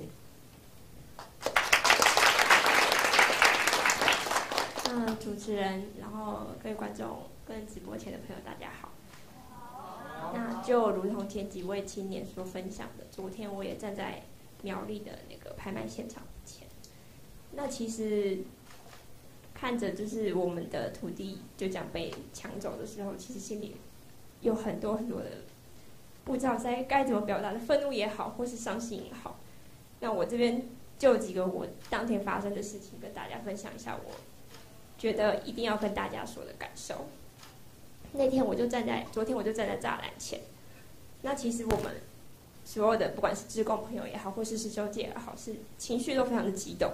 那当我们很激动的时候，警察就会跟我们说：“你们冷静，你们冷静。”我想问他的是，24年，我忍了24年，我冷静了24年，我换来的是什么？我换来的是我的家，我的土地要被拍卖，甚至已经被拍卖走了。他们跟我说：“你们怎么不去走行政救济呢？”我想问，请问走行政救济有用的话，会走到24年吗？我们走了3审，司法3审判决无罪无罪，这都已经非常明确的事实。我们的土地还是被拿走了。我们太极门在行政救济里面赢了18次，土地还是被拿走了。请问行政救济有用吗？如果今天不是走投无路，我们愿意这样做吗？从头到尾，我们没有做过一件违法的事，我们和平理性的诉求，结果国家怎么对待我们，政府怎么对待我们的，我没有办法理解。我站在栅栏前面，我看着警察，他们也觉得很不舍，因为他们也不是愿意的。他们跟我说，甚至我们有一些也是受害者，我们也知道执行署的不合理，国税局的不合理，但他们为什么不愿意跟我们站在一起呢？我不知道，是因为公权力让他们没办法跟我们站在一起，还是因为他们执行这个勤务？如果他们因为执行这个勤务讲出他们的心声，就可能会被遭革职查办，或是说被 fire 被开除，或是说他可能被追税，有可能被起诉。如果是这样的话，为什么这个国家要变成一个会让人民害怕说出他自己的立场跟心声的一个这样的政府呢？为什么我们的政府要害怕，要让他的人民害怕说出他自己的立场跟心声呢？难道这个就是想要成为亚洲民族灯塔的台湾吗？我无法理解。这个是我们政府真心的诉求的话，为什么连人民一点简单的心声跟表达，他都害怕去讲出来呢？再来，我想说的是，大家最近应该有注意到我们监察院的一个新闻，在我们的陈菊女士上任的时候，马上很开心的揭牌国家人权委员会的成立。那这件事情我觉得很讽刺，因为我们的志工在我们拍卖的前一天，他们就站在监院前面，大声的呐喊，大声的表达诉求，开启直播告诉全世界的朋友，告诉我们的政府 ，We need help， 我们需要帮忙，我们正在求救 SOS， 一整天从早到晚，到夜幕黑垂的时候，没有任何一个政府官员，也没有任何一个人走出来关心我们到底发生了什么事，没有任何一个人走出来倾听我们志工的诉求，就让他们站在外面一整天呐喊。到最后不得不被警察驱离的时候，他们才收工。但隔天发生了什么事？隔天我们的土地就这样被拍卖了。这就是陈菊女士说要成为守护国家的良心吗？我真的无法理解，大家有没有好好用心看到太极门案件发生了什么事？我们从头到尾都是自始至终一个不该发生的一个假案，就是一个违法滥权的检察官。他拿着假的起诉书、假的证据、捏造的事实，就让一个上万人的团体被这样迫害了24年。这个就是他所谓的国家的良心吗？在他昨天拍卖的同时，他也拍卖了台湾的良心，拍卖了国家的良心，也拍卖了自己的良心。我不知道他想成为什么样的良心。这样的政府让我害怕。让我们这些青年都非常的害怕，看不到未来。因为我不知道现在大家对于政府未来到底是怎么想的。可是这件事情，也许你现在不会遭遇到，有一天你难保你的朋友、你的亲戚、你的家人，甚至你以后的小孩，都可能会遇到这样的事情。如果这件没良心的事情发生在你身上的话，你该怎么办？如果一个上万人的团体都遭遇到这种事情，喊了24年都没有办法获得平反的话，如果你只是一个人，你该怎么办呢？今天我们的志工站出来，不只是为了太极门案件，更是想告诉社会大众说，这件事情是都会发生在每一个人的身上，你我都有可能会遇到。你站出来，不只是为了你自己而已，更是为了台湾，更是为了每一个人民的未来。如果不是因为这个案件，我们这些青年都有更好的未来可以去追求，可以去打拼。可是我们现在却要花费大把的时间在教育我们的政府，什么叫做真正的人权，什么叫做倾听人民，什么叫做国家真正的良心。我们的政府，我不知道他们有没有听到，可是我们会竭尽全力的去做。就像师父教我们的，要坚持做真的事，做对的事，做好的事，做这些正确的事。我们秉持这样的精神，一直走到国家愿意修改那一天，绝对不会后悔。谢谢大家。谢谢沈玉婷小姐。其实就像刚刚所有青年发声有讲到的，这确实是一个非常庞大的共犯结构。当公务人员他可能做了，就是在他的位置上，那经过层层的盖章，大家分散了风险，分散了责任，那没有人愿意，他们没有人愿意承担可能失去退休金的风险。但是确实一个非常重大的问题就是没有究责机制。无论是从太极门的刑案，尽管已经监察院也对国税局、对侯宽仁检察官做出了纠正报告，但是最后没有真正的究责的机制。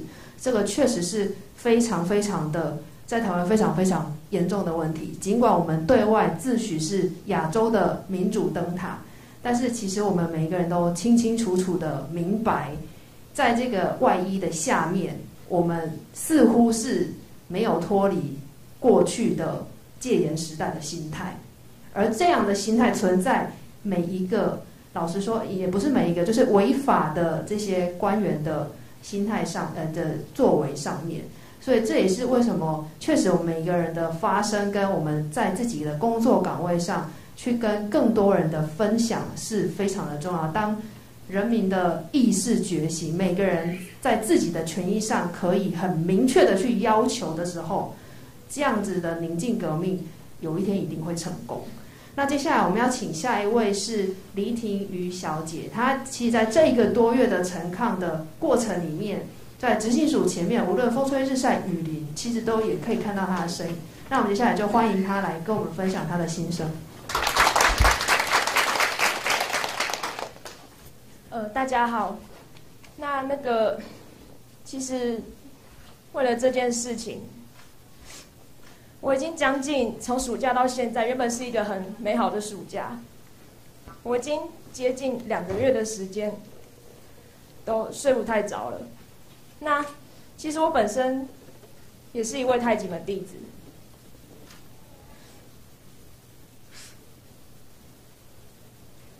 老实说，这2个月以来，真的看到很多，然后我每一场陈抗其实都有到，几乎。那现在跟大家分享一个故事，就是我们在苗栗土地被拍卖掉的前一天，我们跟一群平反1219行动联盟的志工，也有来到监察院的前面。原本也是只有预计到6点就要结束，就要离开。可是，因为我们想到我们的家在隔天就要被拍卖掉了，所以我们真的很希望我们的政府官员可以就跟他们说的一样，倾听人民的声音，拿出他们的良心，面对他们的问题。可是很讽刺的是，陈菊女士她明明在8月1号他上任的时候曾经说过一句话，他希望可以改善人民的救济制度，加强台湾的人权。然后小英总统在他上任前也曾经说过，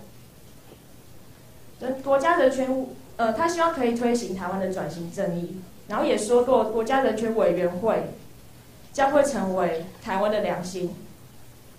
可是当我们在前一天土地被拍卖掉的前一天，我们声嘶力竭呐喊了这么久，我们呐喊到了晚上10点多才离开，然后我们也知道那一天我们的监察院里面的官员们也在里面开会，当时可是我们呐喊了这么久，他们根本就什么也不理。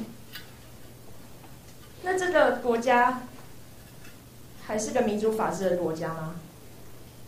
太极门假案发生到现在已经24年了。我想请问的是，其实早在13年前，96年7月13日，这已经讲到不要再讲了。在那时候，最高法院早就已经判决太极门3审判决无罪无税了。所以太极门假案自始至终到现在就没有税务的问题，而且在民国107年，最高法院判字第422号里面也说了，太极门是属于气功武术修行门派，所以弟子包点师父的红包，也就是进师礼，是赠与性质，也不需要课税。那我觉得很奇怪的是，我不知道，我现在是一个20岁的学生，我现在大2正要升大3。从小，我不知道，从小我接受的教育就是要遵守法律的判决，要遵守法律，要爱国家，要爱这个社会。可是我们现在看到的，我们的国家，我们的政府官员，竟然可以带头违法，藐视法院的判决，逼得人民走上街头，然后人民已经在街头上呐喊了这么多天，他们不但没有出来面对，反而是发出假的新闻稿来抹黑太极门，让我们在外面走在外面受到各种的指指点点。然后我也要跟大家分享一个小故事，就是我现在20岁嘛，在民国85年12月19日太极门案件发生当时，持续到现在已经24年了。这个案子甚至比我还要大，比我的年纪还要大。然后虽然我当时没有经历到当时的风风雨雨，然后从小我也是在太极门长大的，然后我也有幸参与到99年的国庆日的展演。我只知道那时候，从小我在太极门长大的时候，我一开始也不知道这件这么令人心痛的事情。为什么一个这么好的团体，从小师父教我的就是把自己身体练好之后，才有心有余力，才能帮助更多的世界上需要帮助的人。可是竟然我的爸妈就在那时候发生的时候，我爸妈那时候我的妈妈那时候是一位国小老师，那时候她在学校竟然有其他的同事跟她说，你们不要被骗了。其实我真的听到非常的难过，我也是到之后懂事之后，我爸妈才跟我讲这件事情。我的爸妈竟然在那时候受到他们的同事、他们的家人各种的指指点点，我一开始都还不知道，但是现在我知道，我觉得非常的心痛。其实我原本也是今天早上就应该来的，可是因为这2个月来每天都只睡1-2个小时，为了跟政府表达我们的诉求，所以我们被迫长大，拿起麦克风，拿起我的标语，每天都走上街头，风吹日晒雨淋，已经2个多月了。其实不止如此，其实我们已经坚持了24年。我真的不懂，为什么我们的政府官员明明说他们希望可以推动台湾的人权，可是到现在还是没有任何改善。所以我现在在这里，我想要呼吁，其实我们的台湾的每个年轻人，我现在才20岁，我想要在这里郑重的呼吁，我们每个人都一定要站出来，好好关心我们台湾的赋税人权，一起监督我们的政府，一定要良心觉醒，解决问题。我们才是国家未来的主人。谢谢大家。谢谢婷瑜。好，那下一个我们要邀请，就是刚刚有那个语坛人有讲到，在违法拍卖的前一天，就是有一些青年们在监院前面呼喊到了10点，但是没有一个政府官员出来。那其中一位就是接下来要发表她的心声的林玉玲小姐。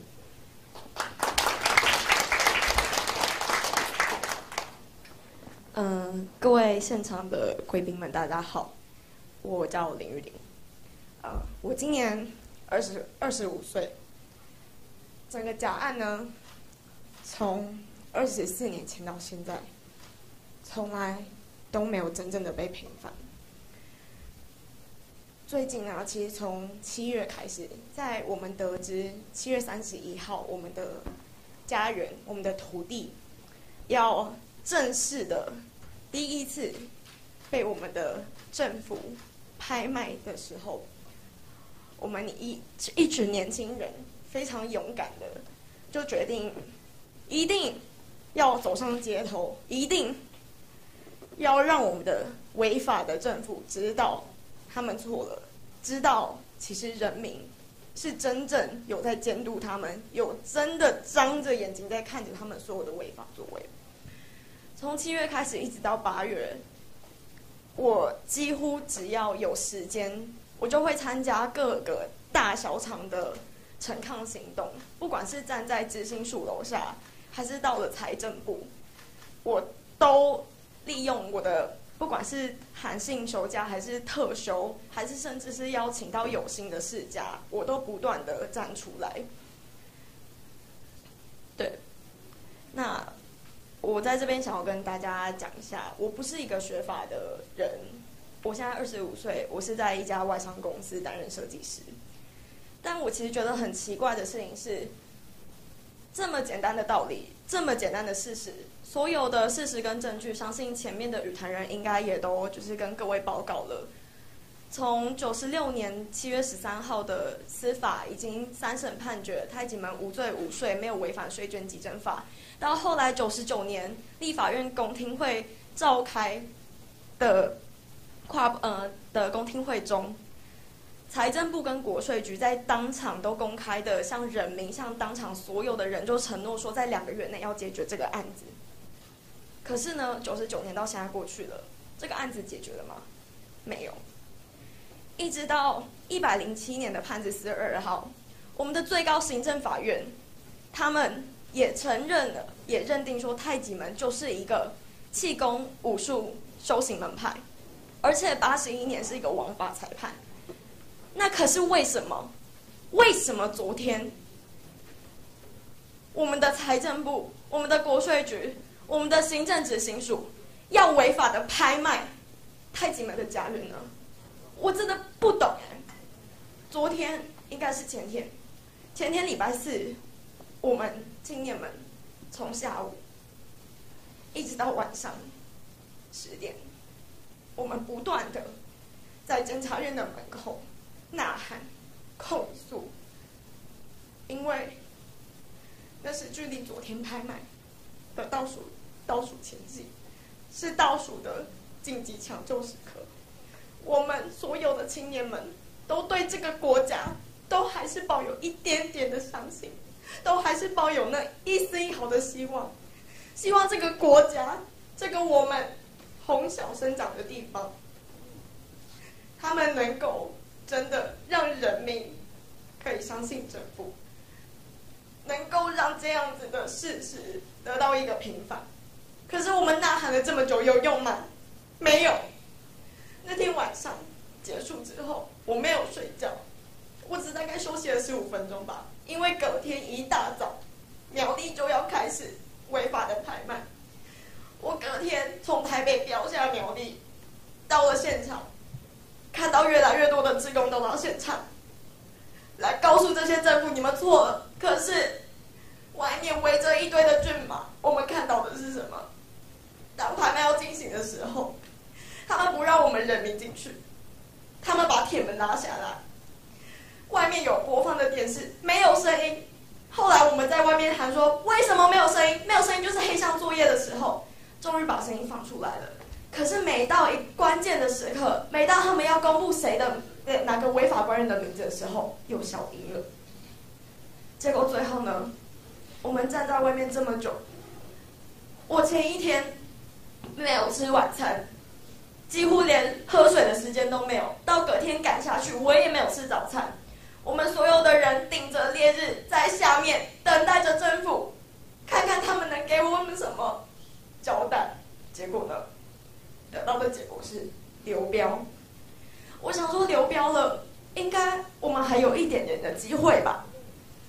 结果更可恶的是，他们接下来宣布的是，我们的国税局、台北国税局跟中区国税局，他们要贱价的把太极门的土地、把太极门师徒的家人收归国有，这真的是我们没有办法接受的。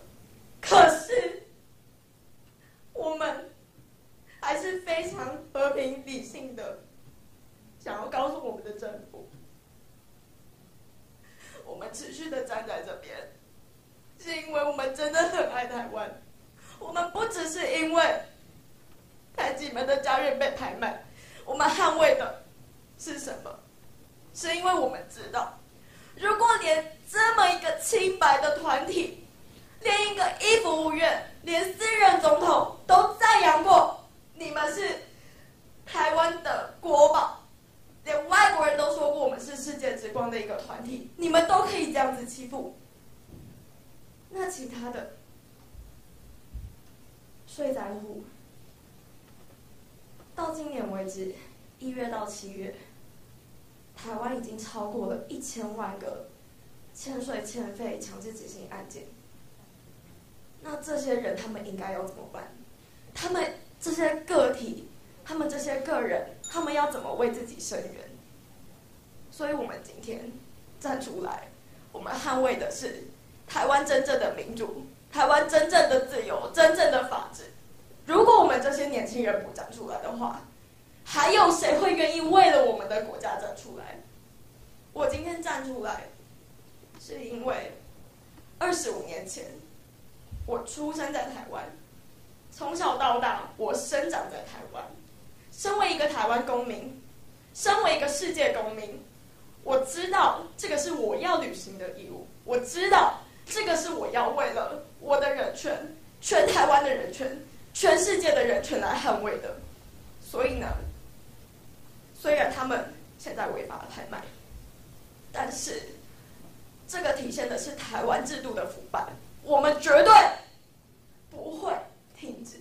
只要政府有一天违法，我们年轻人绝对会继续为了台湾的民主、台湾的法治、台湾的自由以及台湾的人权捍卫下去。谢谢。谢谢丽。那其实这个过程当中，确实是让年轻人非常的痛心。那尽管如此，我相信向好向善的力量还是不会放弃。